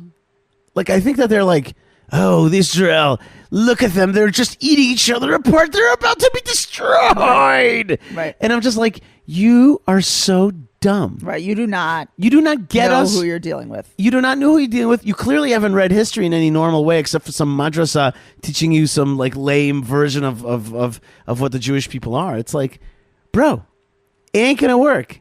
You don't understand our unity with one another. You don't understand our unity with this land. You don't understand our unity with Torah. And you certainly don't understand our unity with God. And you just don't get it. They don't understand what divides us and what unites us. That's interesting. But you know what they do understand? There's only one paper they read. They read Haaretz. They're like, oh, God, look, we're about to get them because look how divided they are. Right. Haaretz is crud, okay? It does not represent the reality of Israel at all. And if you keep reading Haaretz and think that you understand Israel, you don't. And if you read the other newspapers, then you'll understand. But then you'll understand that you'll never defeat us. Actually, two great newspapers that this show supports is JewishPress.com and JNS.org, both places that promote the Yishai Fleisher show, the Yishai Fleisher Israel podcast. Speaking of that, you know what else promotes us? The good folks at buymeacoffee.com/Yishai. They do a lot of. They help us a lot, and I want to thank the folks that send in donations, gifts, and support. So, for example, Malkah, Rhonda Esgro bought 5 coffees. Wow! And she writes, "We love you and Malkah, Malchah, Malkah." Yes, I like it. I get a lot of cool variations of my name. All right, I like it. That's I like a good it. one. That sounds like my alien name. No, that's more like your Friday name, like Malacha. You get ready to be first it's Malacha, then you become a Malkah. First it's the action. So we love you and Malkah for all you do for Israel and for just being who HaShem created you both to be. What a sweet thing to say. It is wonderful to see you both developing new ways to approach all the challenges that present themselves and always having a sense of humor or irony in the midst of a serious task that you have taken on. Thank you very much. These are beautiful words. Kind, and we really appreciate that coffee. It makes such a difference in the work that we're trying to do. You know, Yishai has this YouTube channel. Yishai, you have the YouTube channel now, which I am also featured on. You bet. Hither and thither. And not to mention, last week you did a great my show. Israel nail, which I still Israel have. Nail. It's still on. You painted one nail, the flag of Israel. I didn't invent it, and I've seen other women do it, but I did it too. But I just want you to know, guys, that like when we're running like the YouTube channel and these other channels and trying to have equipment to broadcast with and trying to get all these things done, that's where your money is going. It pushes out the message. That's right. And it gets it out farther.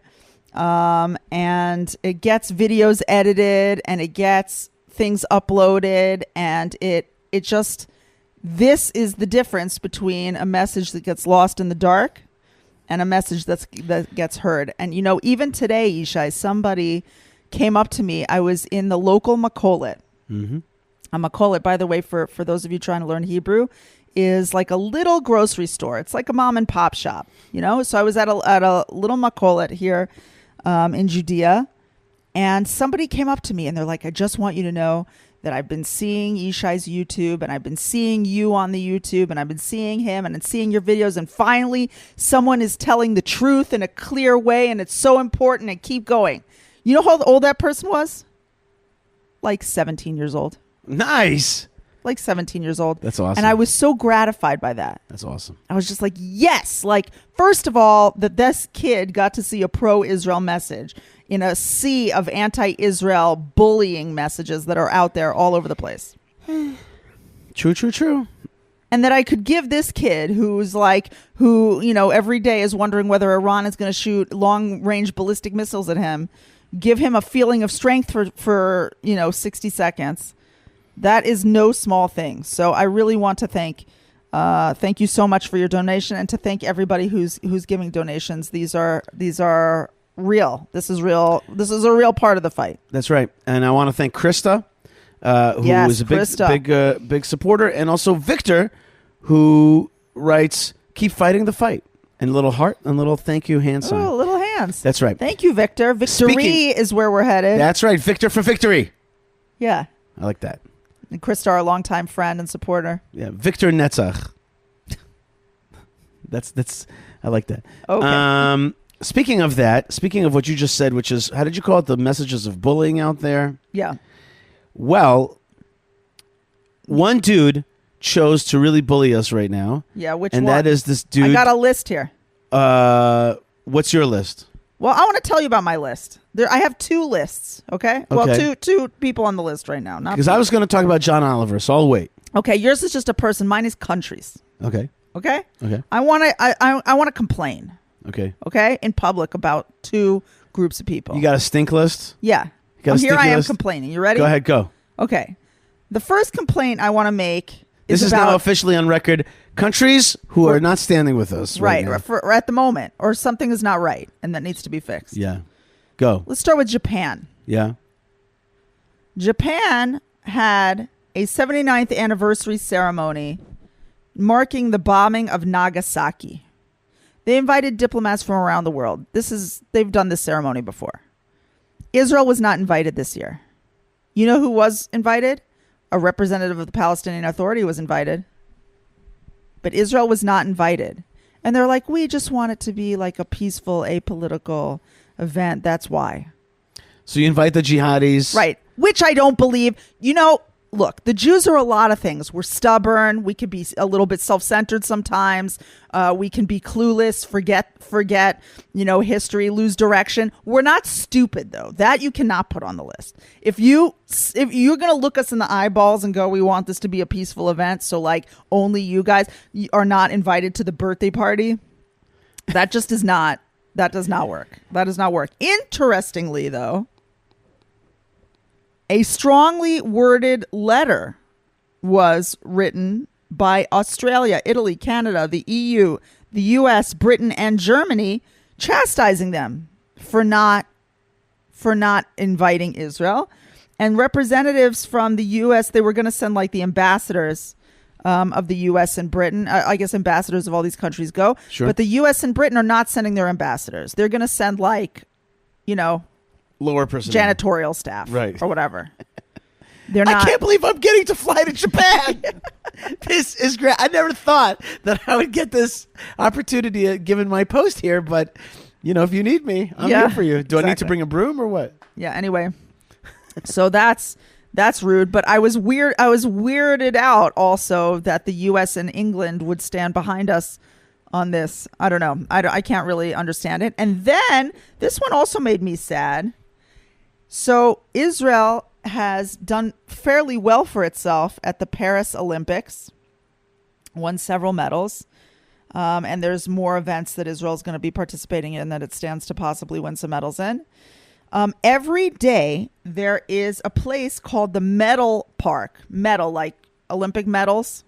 So there's a place that they opened up called the Medal Park where you can go and like show off your medal. And the public is like, yay, you're so amazing. Oh my gosh, I saw you on TV. Like that. All the countries who won medals are going and get to go, but not Israel. Israeli medalists at the Olympics are not invited. 6 people have not been allowed to attend the event. Not allowed. Not allowed. That's amazing. Hang on. My little page. As you're looking, I just want to say it like this.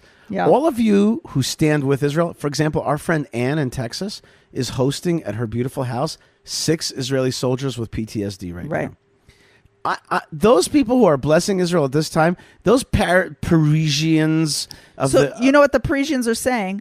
They're like, it's not safe for you. So we're protecting you. Yeah, it's like, please walk into my jail so that I can protect you from the mob outside. Oh, Lord. It's like, again, it's like Vichy much. Anyway. So that is my complaints. I'm complaining about France and I'm complaining about Japan. All right. And not that I wish bad on anybody, but Japan just experienced a very big earthquake and they have a tsunami warning. That should only be healthy. Well, another add to your list of Japan and the Olympics in Paris. One comedian who's taken upon like the new comedian news role type of guy. It used to be Jon Stewart, but now it's John Oliver. And John Oliver went on a long tirade against the Jews of Judea and Samaria, systematically skewing every aspect of truth. Really, it was an amazing thing, just systematically. And I truncated this like 40-minute thing into 40 minutes. He went off on the Jews of Judea and Samaria. Maybe it was 35 minutes, something like that. Wow. And then we truncated it to about 10 minutes. And I still couldn't get through all the lies that he put out in this amount of time. You should make a list. I should make a list. That's a good idea. That's actually a good idea. I mean, it itself is a book. It's like it's within the interesting because he laid out all of the lies 1, 2, 3. So actually, I'm going to play that right here. I'm going to play my discussion based on the John Oliver lies. Oh, and best of all, though, there was one thing that wasn't a lie, is that he played yours truly, Yishai Fleisher, as the representative. He's like, one settler just says it straight on. He says this land is ours. Right, exactly. And like everyone's supposed to be enraged. Like, oh my God. Yes, and oh, it was so good. It was really great. It was like when they first told me they're like you're quoting John Oliver. I'm like, oh no, what did I do now? What did I? By the way, they picked a very nice picture. That's what I'm saying. They picked a good picture from like 15 years ago. Yeah, because it's right. You're looking all black hair. That's right. That's right. You won't find that around anymore. But point is that they have a great. It was from the Vice video that I did. You never know. You do sometimes a video. It can go later on down the line. Well, really. just imagine though that they're like, Yishai Fleisher, where should we look for information about him? Vice. Yeah. If they're going to Vice News to find something about you, they probably that really speaks to the political flavor of that show. They probably have like a special ChatGPT. Like, we want to make this guy look bad. Where should we look? Yeah, please search radical left. One moment, websites. please. That's right. In any case, here is my video talking about John Oliver and explaining what are the tactics that people like him use to skew so badly and so in towards the side of evil the truth about the Jewish people's rights in the land of Israel. So here we go. Now, this guy John Oliver, he misses God both ways. He misses the story of God both ways. What do I mean? He misses the story that the jihad is theologically driven to destroy the Jewish people in Israel. He never talks about that. The progressives and the liberals never mention that Hamas is a jihadist organization. They just never want to talk about that. Just notice that. And it's a useful tool for you out there whenever you get into conversations with these people. Be like, well, you're making it out to be like Hamas is some kind of, rights, battling for rights organization, but they themselves claim that they're a jihadist organization. Like, where's jihad in all your discourse? So John Oliver misses the jihad on that side, but he also misses God on the other side. He misses the whole point of, like, he says, well, Israel was formed in 1948 after the Holocaust. Well, no, bro. No. Abraham walked this land 3,800 years ago and was given a promise that his children would return to this land. We had 2 commonwealths in this land. For you to portray that Israel was born in 1948 is a massive, massive lie. And so they miss it both ways. They don't talk about their jihad. They don't talk about our history and our God. All right, you know what? Let's do it. Let's put John Oliver. You guys want to see what John Oliver and spoiler, John Oliver even put me on from a clip that I did in Vice. You'll see it at the end. Let's add John into the conversation. In 1948, fulfilling the long-held hopes of the Zionist movement at a time when Jews were reeling from the collective traumas of persecution and genocide in the Holocaust. It was Wait a minute. Okay, so Israel was born in 1948. Is that right? Is that a correct statement? Israel gained independence in 1948, but in 1917, at the end of World War I, the British already recognized that the Jewish people have rights in the land of Israel and came out with the Balfour Declaration. Then they gathered everybody at the end of after the end of World War I. They gathered everybody together to discuss how to partition up the Turkish Empire, which was an empire ruling other people's lands. And in 1920 at San Remo, they decided to divide up the whole Turkish controlled lands and to give a part of it to the Jewish people, to return our sovereignty to our peoplehood, because it was actually an anti-colonialist business that was happening in 1920 at San Remo, which is that they were returning lands to indigenous peoples. In 1922, the League of Nations accepted what was called the Mandate for Palestine. That is a mandate for a Jewish Palestine. That was what the 1922 Mandate for Palestine is. It's to create a Jewish state. You dummies. I'm talking about all those folks that think that the word Palestine always means an Arab state. No, it means a Jewish state. And that was 1922. Then the British started backing away from their promises and their efforts. A government switched, and then we had to basically get rid of the British from this area so that we would gain independence. But the real truth is, the story of the Jewish people is one of birth and rebirth and rebirth. We had a first Commonwealth that was 3,000 years ago. It was destroyed. We started again with a second Commonwealth about 2,500 years ago. That was destroyed about 2,000 years ago. We've been in a long exile, and amazingly, miraculously, heroically, and thankfully, the Jewish people have returned in the last few centuries to the land of Israel en masse. Centuries. You know when we really started returning to the land of Israel? 1492. The minute that the great Spanish diaspora was destroyed, Jews started heading back to the land of Israel. And I think we've been coming back for the last 500 years to really put it, 550 years to put it a little bit more accurately in terms of history. All right, so like right from the get-go, when you have a John Oliver telling you that Israel's born in 1948, you already know right there and then that he's going to skew the whole thing. If Israel's born in 1948, well, the people beforehand had more rights. Because now we're white colonialists. I mean, John Oliver, there's the white colonialist, right? There's the white colonialist guy telling us again, why don't you get your ugly white colonialist mug out of our issues and out of our business? All right, let's keep listening, because one thing I want to tell you though, John Oliver, he's no dummy. Although I do feel like in this particular segment he did a lot of reading from a teleprompter. I feel like he doesn't really know this stuff too well. But let's listen to him. Actually, first one comment. Justin Drew, Israel is outnumbered by the nations of Islam 10 million against Iranian 89 million, Iraqi 45 million, Afghanistan 41 million, Pakistan 236 million, Syria 22 million, Yemen 34 million, Lebanon 7 million. Yeah, Israel is a tiny ethnic minority. Everybody repeat after me. Israel is an armed ethnic minority.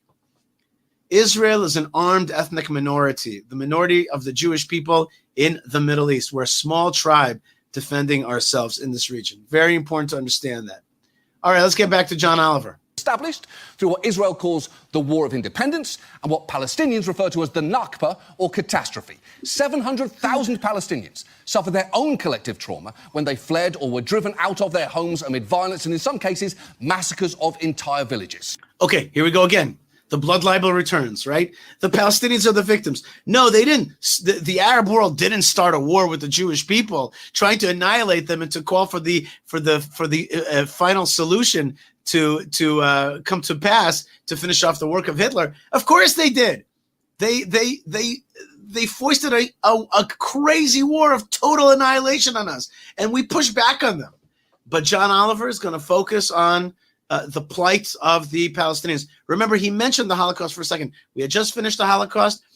The Islamic world, part of the Islamic world was in cahoots with Hitler, okay? And there they were trying to finish off his work and throw us into the sea. Here we are, an armed ethnic minority defending ourselves, okay? So that's already, by the way, two completely skewed narratives that John Oliver is telling us. One is that Israel's Johnny-come-lately, and that B is that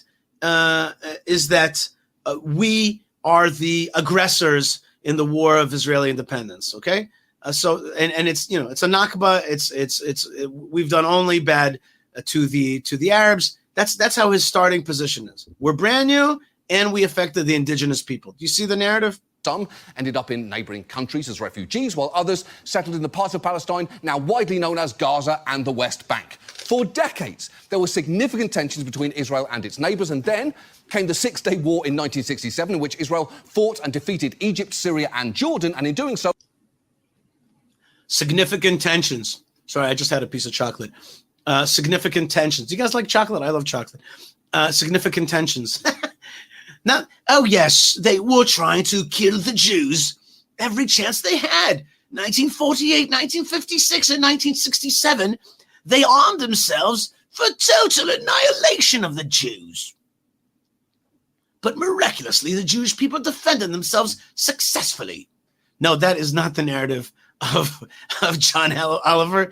1967 war was like a war of aggression in his mind. He kind of skips the fact that there's a jihad, there's a call to destroy Israel. He skips that. Very convenient for his narrative. Captured vastly more territory, including the West Bank. We capture territory. Judea and Samaria is the heartland of the Jewish people. In 1948, Israel fought for independence against many Arab states. In that war, 1948, Israel won its independence, but it lost the heartland to a newly created entity called Transjordan, or later to become the Kingdom of Jordan. We lost the heartland. The heartland of the Jews is in places like Hebron, in Beit El, and Jerusalem. These were either totally or partially captured and occupied by the Jordanians for 19 years, from 1948 to 1967.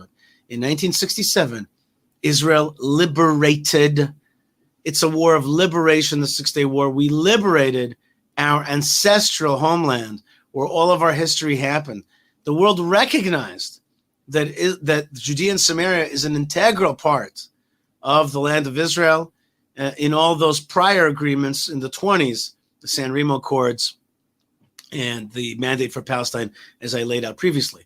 The bottom line is that we did not occupy anybody else's land. This was not Jordanian land. They had been the illegal occupiers. We had been the liberators. Almost immediately, it started building settlements there, while also annexing East Jerusalem. And to be clear, both those actions constitute violations of international law. Oh, yeah? Like, exactly how is that a violation of international law? And why did we start immediately building there? Immediately. Why do you think we did that? Because it's our ancestral homeland, bro.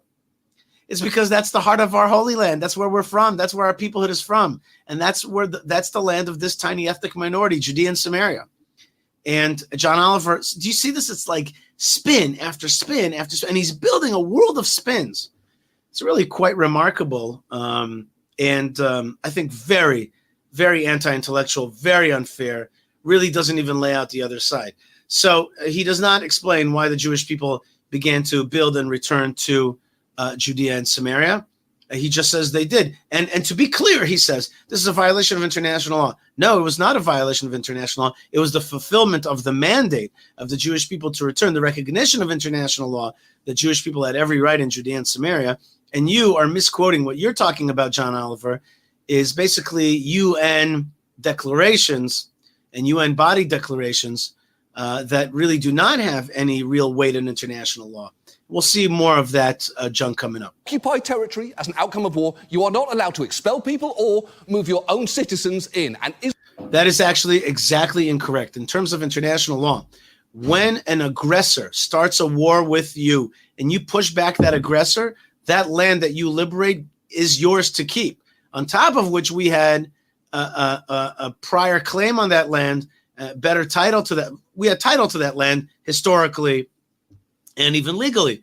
And so this business that he's going to talk about now, the Geneva Convention, is a total farce. The Geneva Convention, what it's trying to do is to stop from what the Nazis did, which is they conquer land, then they put in their people. Conquer land, put in their people. But when you're liberating your own land and the other people are the ones who started the war with you, and then you push them back and you go back to your ancestral homeland, you're totally within your legal rights to resettle. And anybody, by the way, calls me a settler, calls my friends settlers. We're not settlers. We're resettlers. We're coming back to our land. Okay. Oh, by the way, I got somebody here saying God stands with Palestine now. I don't think so. Let's see what other comments. Got a lot of comments, guys. Got a lot of comments. Okay, here's another one. Ilana says the Arabs are colonialists from Arabia on a mission to occupy the world. I think many of us watching here know that. Does John Oliver realize that these Arabs grew up to be Hitter book? I don't know what that means. I'm not sure what that means. Okay. All right. So we have a lot of people commenting that know their history. Let's keep going with Pierce. Not Pierce. Pierce is somebody completely different with John Oliver here. Israel knew this at the time. Its foreign ministry's own legal advisor warned in a top-secret memo that civilian settlements would contravene explicit provisions of the Fourth Geneva Convention. But they built... Yes, we have people with different opinions in our country. We're the people whose central book is the Talmud. We like to argue. But the bottom line is that is not the normative opinion. The normative opinion, and the one that makes sense and is just factually and historically correct, is that there is no contravention of any Fourth Geneva Convention accords at all. Quite the opposite. International law is clear. When an aggressor tries to destroy you and foists a war upon you and you push him back, you get to keep that land. Moreover, that it's our historic homeland anyway. Settlements anyway, and continued for decades, although there was one moment in the 90s when it seemed like there might be a possible pathway to a peaceful resolution with the Oslo Accords. That historic peace process set up a new framework. Look at that picture. Look at that picture that John Oliver has. There's Yasser Arafat, an arch terrorist, shaking hands with Yitzhak Rabin on the White House lawn, and there's Bill Clinton behind him looking handsome. And this was one of the worst moments in Israeli policy and Israeli history because we shrank Israel. We thought that if we just feed that monkey, if we feed the bad guys what they seem to want, then maybe we'll have peace with them. Instead of realizing that when you feed the terrorists, they only get hungrier. They only want more. They only want to destroy Israel even more. And they laugh at us for shrinking. And they're laughing at us right now for shrinking in the north as well, in the Gaza envelope as well. They're laughing at us. They want to shrink us all the way to oblivion. And that is, of course, a horrific picture of something that led to thousands of deaths and the continuing problem that we have today, which is a shrunken Israel and a hungry jihad. For the West Bank, dividing it into three distinct areas. Area A gave Palestinians total control over security and government. Area B was designated for Palestinian government control while retaining Israeli security control. meaning the Israeli military remains very present there. Area C remained completely under the Israeli military and government control. It's about 60% of the West Bank. That was only ever meant to be temporary while a larger peace deal was hammered out. But after Oslo fell apart for reasons including, but not limited to, continued settlement expansion, terror attacks by Palestinian militants, and Israeli hardliners assassinating the prime minister who'd brokered the deal, Yitzhak Rabin, that temporary arrangement was basically frozen in place. And Israel... Yeah. The Oslo Accords fell apart because when we gave away our ancestral homeland to our enemies, they used that land as a forward base for jihadism and for the call to destroy Israel completely. It also failed because it was absolutely destined to fail. It had no option but to fail. It had to fail because the idea itself is completely anti-Middle Eastern. You don't give away your land to your enemies. You don't give away your land to your enemies, and you don't let them bring armament in there. And you don't let them teach their kids, brainwash their kids to destroy Israel and to teach neo-Nazism. Of course it was going to fail. It had to fail because the idea itself is completely unorganic, unlike the Middle East. The only thing that could have been successful is a big Israel that holds on to its land, that pushes back on jihadists, that lets pro-Israel, non-jihad Arabs thrive as a minority within our peoplehood. But we, of course, are a minority within this region. This minority, the Jewish people's minority, has to be strong, has to push back on jihadism and never allow itself to shrink. Shrinking lets the jihad know that you're going to shrink all the way away. They're not satisfied with getting a peace, just like they were not satisfied with getting parts of Judea and Samaria or getting Gaza. They see it as a weakness and an opportunity to use that land as a forward base of jihadism and to shrink Israel all the way. Remember what I said, Israel shrinkers. Watch out for them in any form that they come, right? Let's keep going. Continued building more and more and more settlements. In fact, every single Israeli government has invested significant resources in expanding them. And all of that brings us... And why is that, John Oliver? Why is that? Why do the Jews keep settling the West Bank? The answer is because we love it, because it's our homeland, because that's where we're from. That's where we're going to be from. That's where our Bible happened. That's where our history happened. That's the DNA of our peoplehood. And of course, it also is a way to push back on jihadism and to hold the high ground. But that's a secondary reason. That's a security reason, but not the guts reason. And also, it's a beautiful life to live in the biblical heartland, to breathe this mountain air, and to be where your soul is from. These are things that John Oliver can't explain. Why is it, if indeed is in contravention of international law, why is it that Israel continues this path? Is it just a wayward state? Of course not. It's because it's deeply interested in staying in this land forever. It just doesn't say it clearly enough, sadly. To where we are today. Because while there were around 250,000 settlers in the West Bank when Oslo was signed, there are currently around 700,000. Yay! It's worth talking about the settlers themselves, because when you think of them, you may envision hardliners on an ideological mission to claim the Holy Land in the name of the Jewish people. But that is not the whole picture. In fact, 70% of those who live in the West Bank are so-called quality of life settlers. And I will say, the way they... I love this part. This part is so funny to me. He's about to make an accusation that some of the settlers just want to live a decent life in the homeland of the Jewish people in Israel. They're not ideological. They actually just want a decent life. How is that exactly a criticism of Jews that live in these parts? Yes, it's part of normal Israel. Therefore, people want to live here. What's wrong with that? How is that bad? I don't even understand what the... Am I sweating here? It's a little hot in my room here. But how is that a critique? I don't even understand that. It just makes me laugh, this part. Okay? Describe their communities does make them seem very attractive. Spend 10 minutes in a settlement today, and you sometimes feel that you could just as easily be in a New Jersey suburb. Clean roads, big houses, quality parks, good schools, close by shopping, a university. You ask people why they moved out here, and instead of the original mission to push forward the Israeli state, you hear things like a very good educational system. So there's a very nice country club. We wanted to be able to have a bigger place. It's a great place to raise kids. We were looking for a Jerusalem suburb that we could afford, that was a manageable commute. The quality of life is so much better. It has nothing to do with politics. Well, hold on. It has nothing to do with politics? I'm sorry, but it very much does. Just because it's a nice place to live doesn't make it any less illegal under international law. It's not like the Geneva Convention says the occupying power shall not transfer parts of its own civilian population into the territory it occupies unless there's, like, really convenient shopping and a super manageable commute to Jerusalem. Also, part of the reason... Oh, that was quite witty. I actually like that joke. It was very good, well delivered and funny. But the bottom line is, John, is that living a decent life in our land is a good thing. And these people are mostly ideological. They're religious, but they want to live in these places. And yes, there's a decent life here. Baruch HaShem. Thank God. That's the way it should be. It should be beautiful. It should be good. It should be lovely. It should have trees. There's nothing wrong with that. It's the way it should be. This should be a good land. The Bible calls it a good land. Yes, I live in exactly one of those places. Here in beautiful Judea, Gush Etzion, that's exactly what it's like. It's ideological. It's next to Bethlehem. It's biblical. It's political. And it's also nice.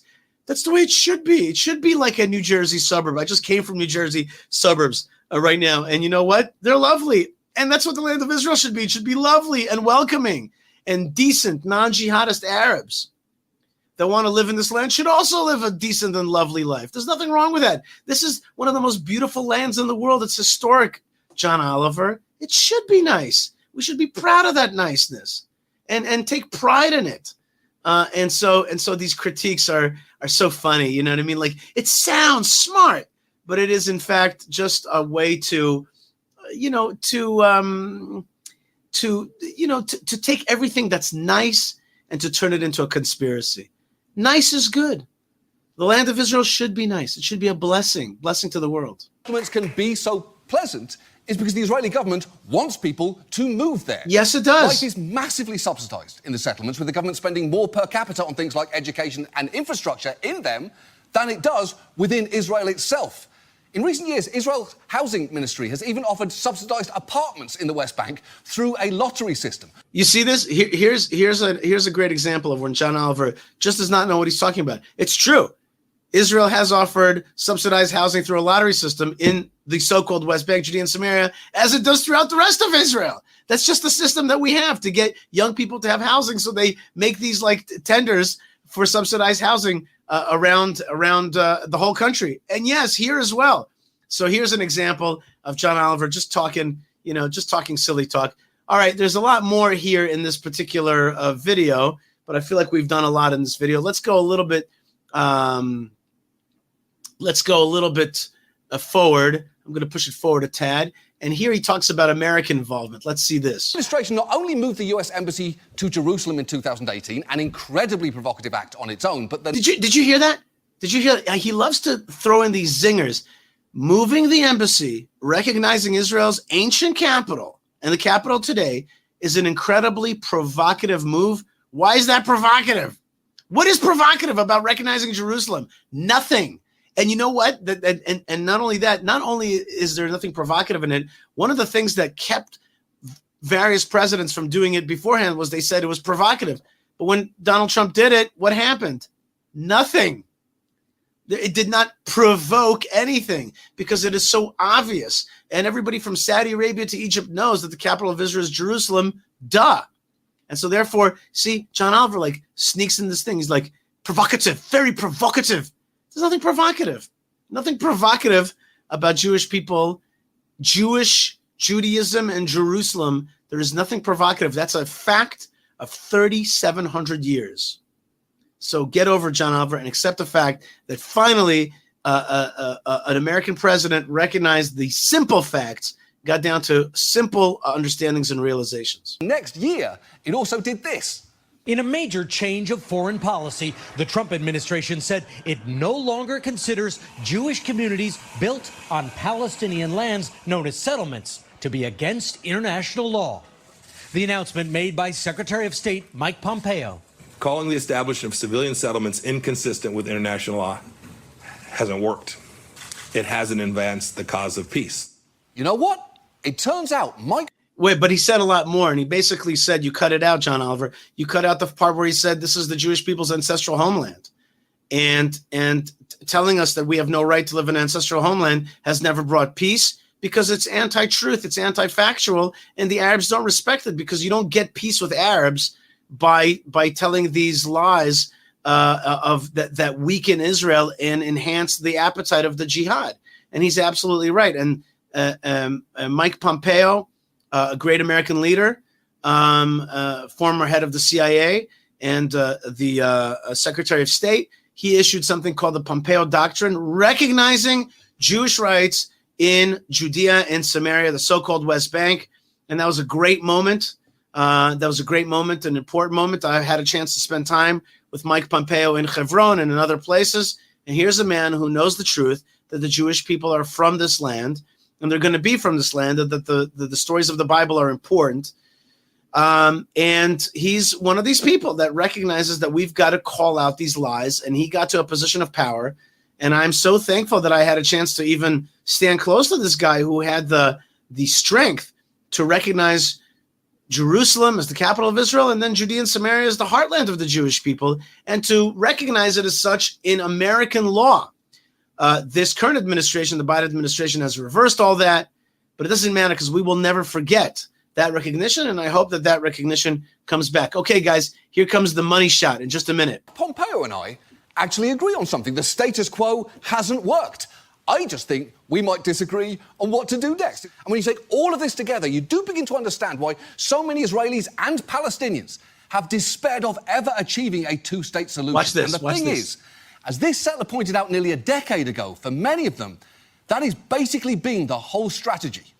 You can basically kiss the two-state solution goodbye. It's not going to happen. We're going to continue to move in there, and eventually we are going to have more Jewish communities there, more Israeli electricity, more Israeli roads, more Israeli taxes, and then in the end it's just going to be Israel. Right. Relentless expansion has made the idea of peace talks a joke. First thing, I want to thank John Oliver for letting me on his program. That was awesome. What a great moment that was for me. And I love my quote. I'm so I'm so honored. I'm so humbled by you letting me, John Oliver, let me have that quote. That was great. Which is that, yeah, we're going to continue to grow. We're going to roll back the two-state solution. We're going to roll back the Oslo Accords. We're going to settle this land. We're going to live in it forever. And that does not make peace talks irrelevant. It makes a different kind of peace talk relevant, which is called the Abraham Accords. Right. And that's another thing. I just realized this right now through this conversation with you. John Oliver completely negated that there is another avenue of peace talks, and they're not about shrinking Israel. They're actually about a big Israel in cahoots, together with, in relationship with, in partnership with Arab states that want normalization, that want peace, that want technology, that want a future. That's called the Abraham Accords. And that is a whole alternative narrative, which John Oliver forgot. And that comes through Israeli strength and not from Israeli weakness. All righty, Malkah, we're back here on the Yishai Fleisher Show. I want to thank the Jewish community of Hebron, which is where I work and where we try to beautify all the time.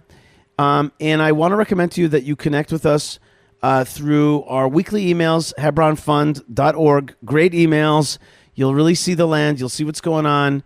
You're going to really feel connected. And we have awesome tours. And right now, not a lot of people are touring the land of Israel. You should come. You should buy those El Al tickets. I mean, that's the only... all the other airlines. That's the only airline that's flying. But if you should buy El Al tickets, come to the good land, and come to Hebron, hebronfund.org, and also come to the Temple Mount. And, of course, there's going to be thousands of people coming up to the Temple Mount on Tisha B'Av. So please fly in and check out the Temple Mount through highonthehar.com, which will take you up to the holiest place in this world and really connect you.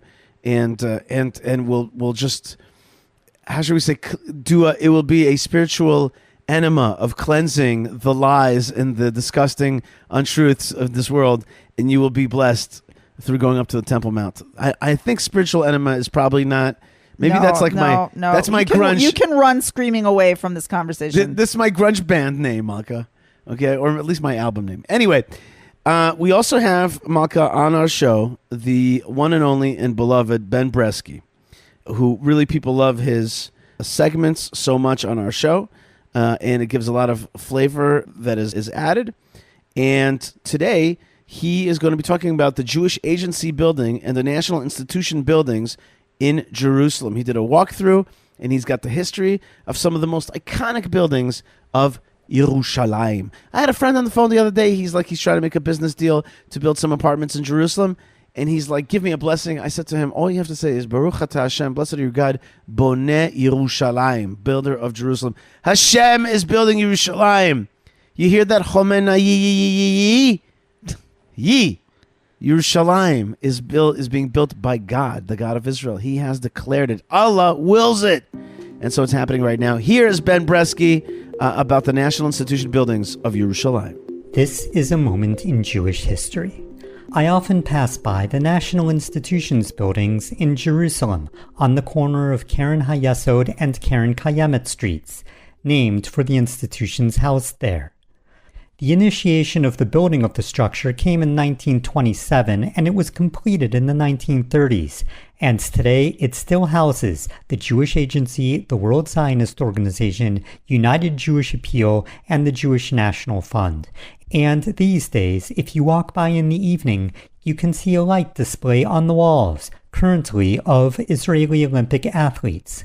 We'll talk about that later, but first, I would like to take you along with me on a tour of the building with Eitan Bahar, who is the spokesperson for the World Zionist Organization and Director of Content and Overseas Communications.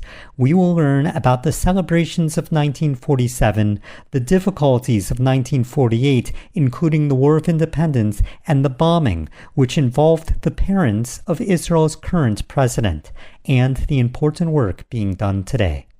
This is the Rehavia neighborhood, and it was not as many buildings back then. I'm trying to imagine before this building was built, there was probably much more open space. Exactly, and the beautiful thing is, Ben, is that I call it the building of hope. Why? Because we're talking about the year 1927, which is starting to be built. And this is under the eyes of the British occupation here in Jerusalem before the Holocaust. And we're doing this. We're building this there in front of them, whether they like it or not. And these organizations, the Jewish National Fund buys the land and the United Jewish Appeal raises the money. Think for yourself. You want to build yourself a country, a sovereign state. So you need an umbrella organization, which is the World Zionist Organization that was established in 1897 by Theodor Herzl. But you need also branches. For example, if you need to purchase land, you have the JNF, Jewish National Fund, KKL, Keren Kayemet L'Israel. They buy land, they redeem land, but you also need world Jewry to join this mission. So you have the United Israel Appeal. And then you need an organization that will deal with Jews to immigrate to Israel, make Aliyah. So you have the Jewish Agency, and all these organizations under the umbrella of the WZO, where basically the national institutions that up to this day are operating. And Ben, I can tell you one thing. We're walking now in this amazing building, old offices, rooms, that most of them stayed just like they used to be. And only the walls could actually talk. Who knows how many secrets, how many decisions took place in this very, very building. All the fathers of the nation walked in the exact halls that we're walking right now. So 1947 is when the United Nations has their famous vote. Exactly, and 29th of November 1947 is one of the most important dates in modern Jewish Zionist history. What happens then?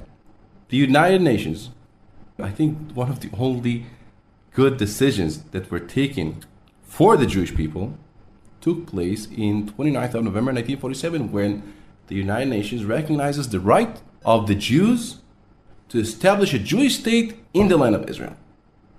Now there's a burst of happiness. People are like excited to hear that. You know, this like familiar record of of the nations, yes, no. And once they hear the decision, there's a burst of happiness with dancing and waving flags, and it takes place in the National Institution building. Partition of Palestine and 7 months of deliberation by the United Nations and 2,000 years of political homelessness for the Jews. Afghanistan, no. Argentina, abstention. Soviet Union, yes. United Kingdom, abstain. The United States, yes. The result is announced by Assembly President Aranya. The resolution of the DUC Committee for Palestine was adopted by 33 votes, 13 against, 10 abstentions. And this was the scene next day in Jerusalem. The Jewish people at once began to celebrate the United Nations decision. If they hadn't got all they wanted, they had at least gained the verdict for the setting up of a new Jewish state, and their rejoicing was obviously a spontaneous affair. I do want to briefly mention that at the time in 1947, there were some Jewish people that saw it as a negative because they partitioned. Even today, it's controversial, like it was a good thing, but they cut off parts. So, yes, I personally agree with you, but let's try to be mamlachti as possible. The important thing is that, yes, it's called a partition plan. Many would not even name it because it actually rips off land from the land that belongs to the Jews. However, if you look at the bright side of it, this was the decision that brought for the establishment of the state of Israel. Whether it is smaller than what we wanted or not, we needed a state. As we stood outside, he showed me the plaza where so many important events took place. Leaders would go on a high place. There's no Facebook and there's no Twitter to talk to the people.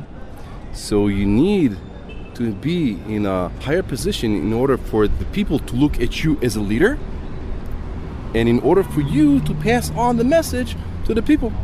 And this is exactly where it was. Right here where we're standing, in this very balcony, has a significance, because on this very balcony, all the fathers of the nations would stand and speak to the people. Golda Meir, chief rabbis and heads of the Jewish yeshuv back then.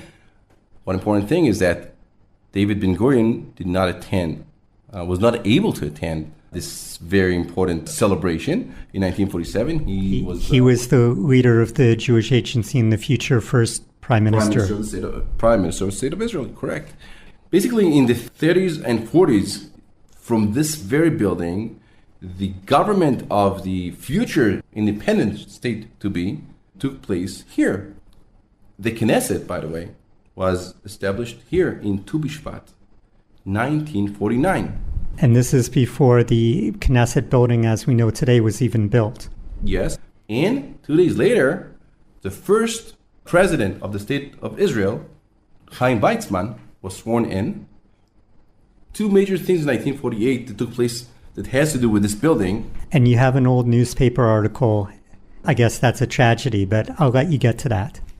Yes. So in 1948, during the War of Independence, this building was a target for many, many of the Arabs that did not like the fact that we're here.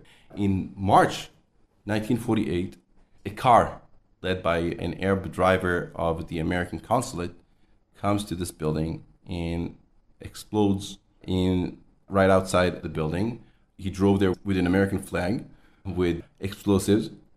Because of that American flag, he was allowed to get in to the area of the National Institution building, and he turned on the trigger, exploded the building. 12 people were murdered.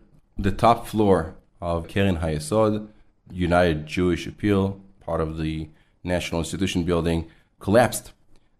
Another interesting story to tell is that one of the women who were injured in that terrorist attack by the Arabs was mother of the current president of the State of Israel, Herzog. Both his parents were employees of the national institutions. She was injured. His father saved her. And this whole meetings of the Israeli government, even before Israel was established, took place here between 1946 to 1953, right here. Up to this day, this room serves as the assembly room of the leadership of the Zionist movement. And behind this wall were tons of weapons. By the way, there's numerous places in this building that they were hiding weapons. Why? Because they needed to protect. And I can tell you that I heard also there's a place that they dug underneath, a tunnel that takes you under all the streets and gets you out Ben Yehuda Street.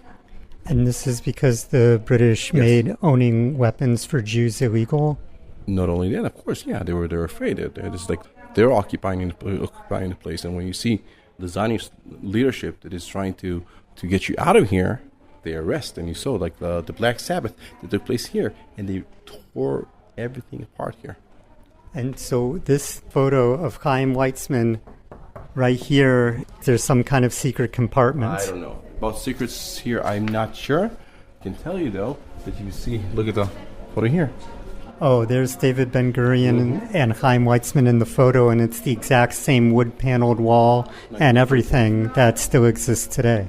This was Ben-Gurion's office. Inside the building, we viewed a large photograph of the inauguration of Chaim Weizmann. Here you can see the first president of the State of Israel sworn in this place.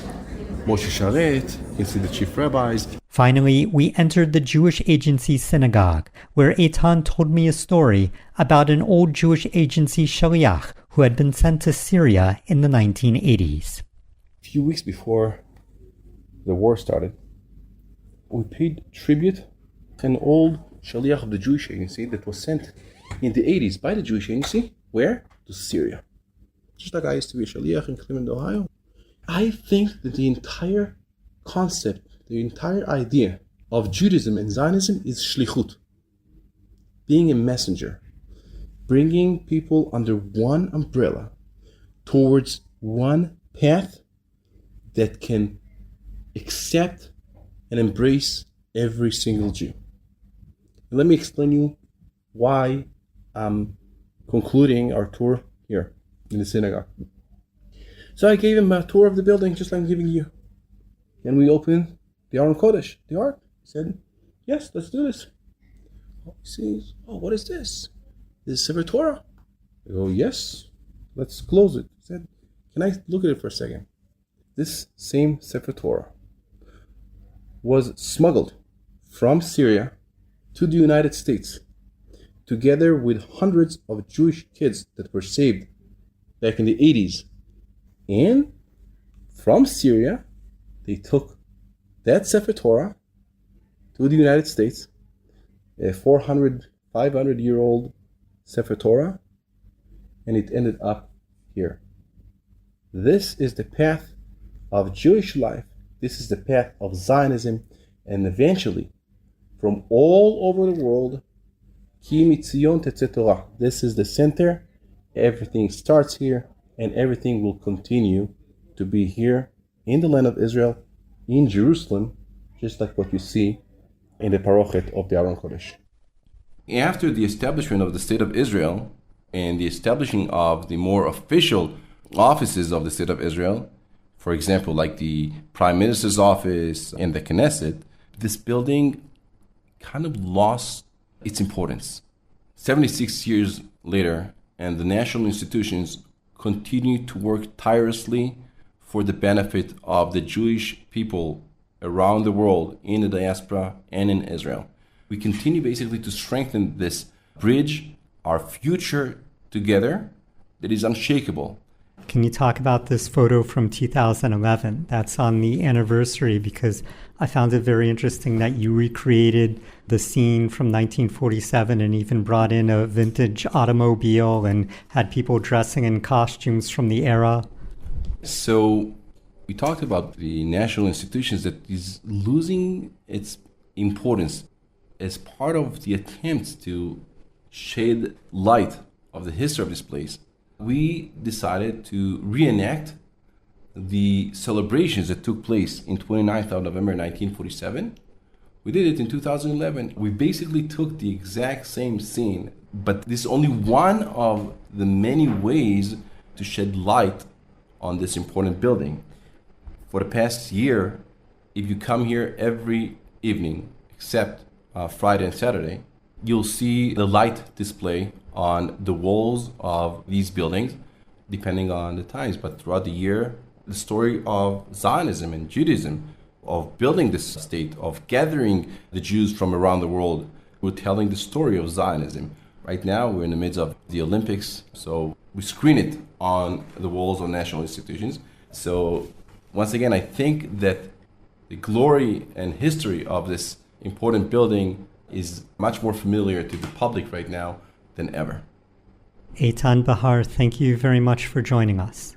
Thank you very much for having me, and I invite each and every one of you to come for a tour in this great building. Obviously, it's not a museum because people work and operate from there, but I surely invite everyone to see, explore, understand, walk in the halls in which the fathers of the nation walked and took the best, most important decisions that has to do with each and every one of us. Thank you to Eitan Bahar and to the staff at the National Institutions buildings. This has been a moment in Jewish history. Thank you to Yishai Fleisher. Thank you to all the listeners, and Shalom. All right, folks, thank you so much, and thank you, Ben Bresky. You are fabulous. Not just you, Ben, but also Yocheved Seidman, Moshe Herman, Tabitha, and David on the social media. Thank you so much to my wonderful team, and thank you so much for all of you out there for listening. Please write me an email, yishai@yishaifleisher.com. Please check out our YouTube page, Yishai Fleisher TV. Please join me on LinkedIn or on Twitter or on Facebook, where we are reaching out to the world and building bridges, and you are that beloved person on the other side of the bridge that we're reaching out to. So God bless you wherever you are. Thank you, HaShem. HaShem, please cancel in your will the 9th of Av fast day and replace it with the day of joy of the rebuilding of the third temple in our time. Give us the strength to work towards that. Give us the strength to be the people that are by name can be said of them that they were part of pushing it forward. Let us be on your team, HaShem. Please give us any role to just be on your team so that we can have a life filled with your presence and that our lives would have been meaningful for you in terms of your dream and your goal, and there would be no greater honor than to work for you in any even small way. Thank you very much for Yerushalayim. Thank you very much for this radio show broadcasting from Judea. Thank you so much for Hebron. Thank you so much for this war. Please protect all the hostages, bring them home. All the soldiers, protect them. Defeat our enemies. I thank you for this war because I know it's a time of uplifted consciousness. Thank you for that. Thank you for waking us up. Please, Hashem, help us wake up. We are sleepy. We are lazy. We are slothful in doing your will. Help us, please, move forward and to do it better and faster and more energetically and alacrity and use our life to the most possible. Help us with welfare and with health and with raising our children and with passing the traditions on to the next generation and raising an even stronger generation than the one that we're in so that, again, things can move forward in the right direction. And thank you for all these opportunities in this time we're living. Thank you for the technology that you've given us for our benefit. And all the consciousness that you're sending into this world. Help us overcome all the darkness that's out there, the lies, the hate, the segregation, the bias, the antipathy that the Jewish people feel. Help us overcome all of these things. Help all the people who love you, Jews and Gentiles, feel encouraged by your word and give them strength to continue fights for Israel, especially in this time where so many people are turning their back on us. Those that turn their face towards us, may they feel your countenance shine on their face as well. Amen. And thank you, Malkah Fleisher, for joining me so much. And tomorrow is also the Yartzeit, the day of passing of the Arizal. And that is... Iran will not want to mess with him. That's right. The great men who have shepherded us through the dark times and brought us back to the land of Israel. It's also my mama's birthday. Yay, happy birthday. So happy birthday to my mama, who I love so much, and she's coming for Shabbat, and she's going to delight in some of the delightful foods and times that you provide, Malkah, and you provide lots of strength for a lot of people, and you're a model, and I want to really, and I might model in all the ways. Thank you, naturally. And God bless you, Malkah, to continue being such a great model, okay? And all of the great stuff that you do. And Todah to the team, Todah to all of you, and be strong out there with good courage and strength, and let's just keep fighting. We got to keep pushing, just like your 97-year-old grandma Kiana Hara said to me. She's like, keep pushing. That's what she said. Keep pushing. I like that a lot, okay? And that's like my little motto now. Keep pushing. That's exactly right. God bless you, folks, wherever you are. Stay tuned, stay strong, stay connected. Lots of love, and shalom. Shalom. Shabbat shalom.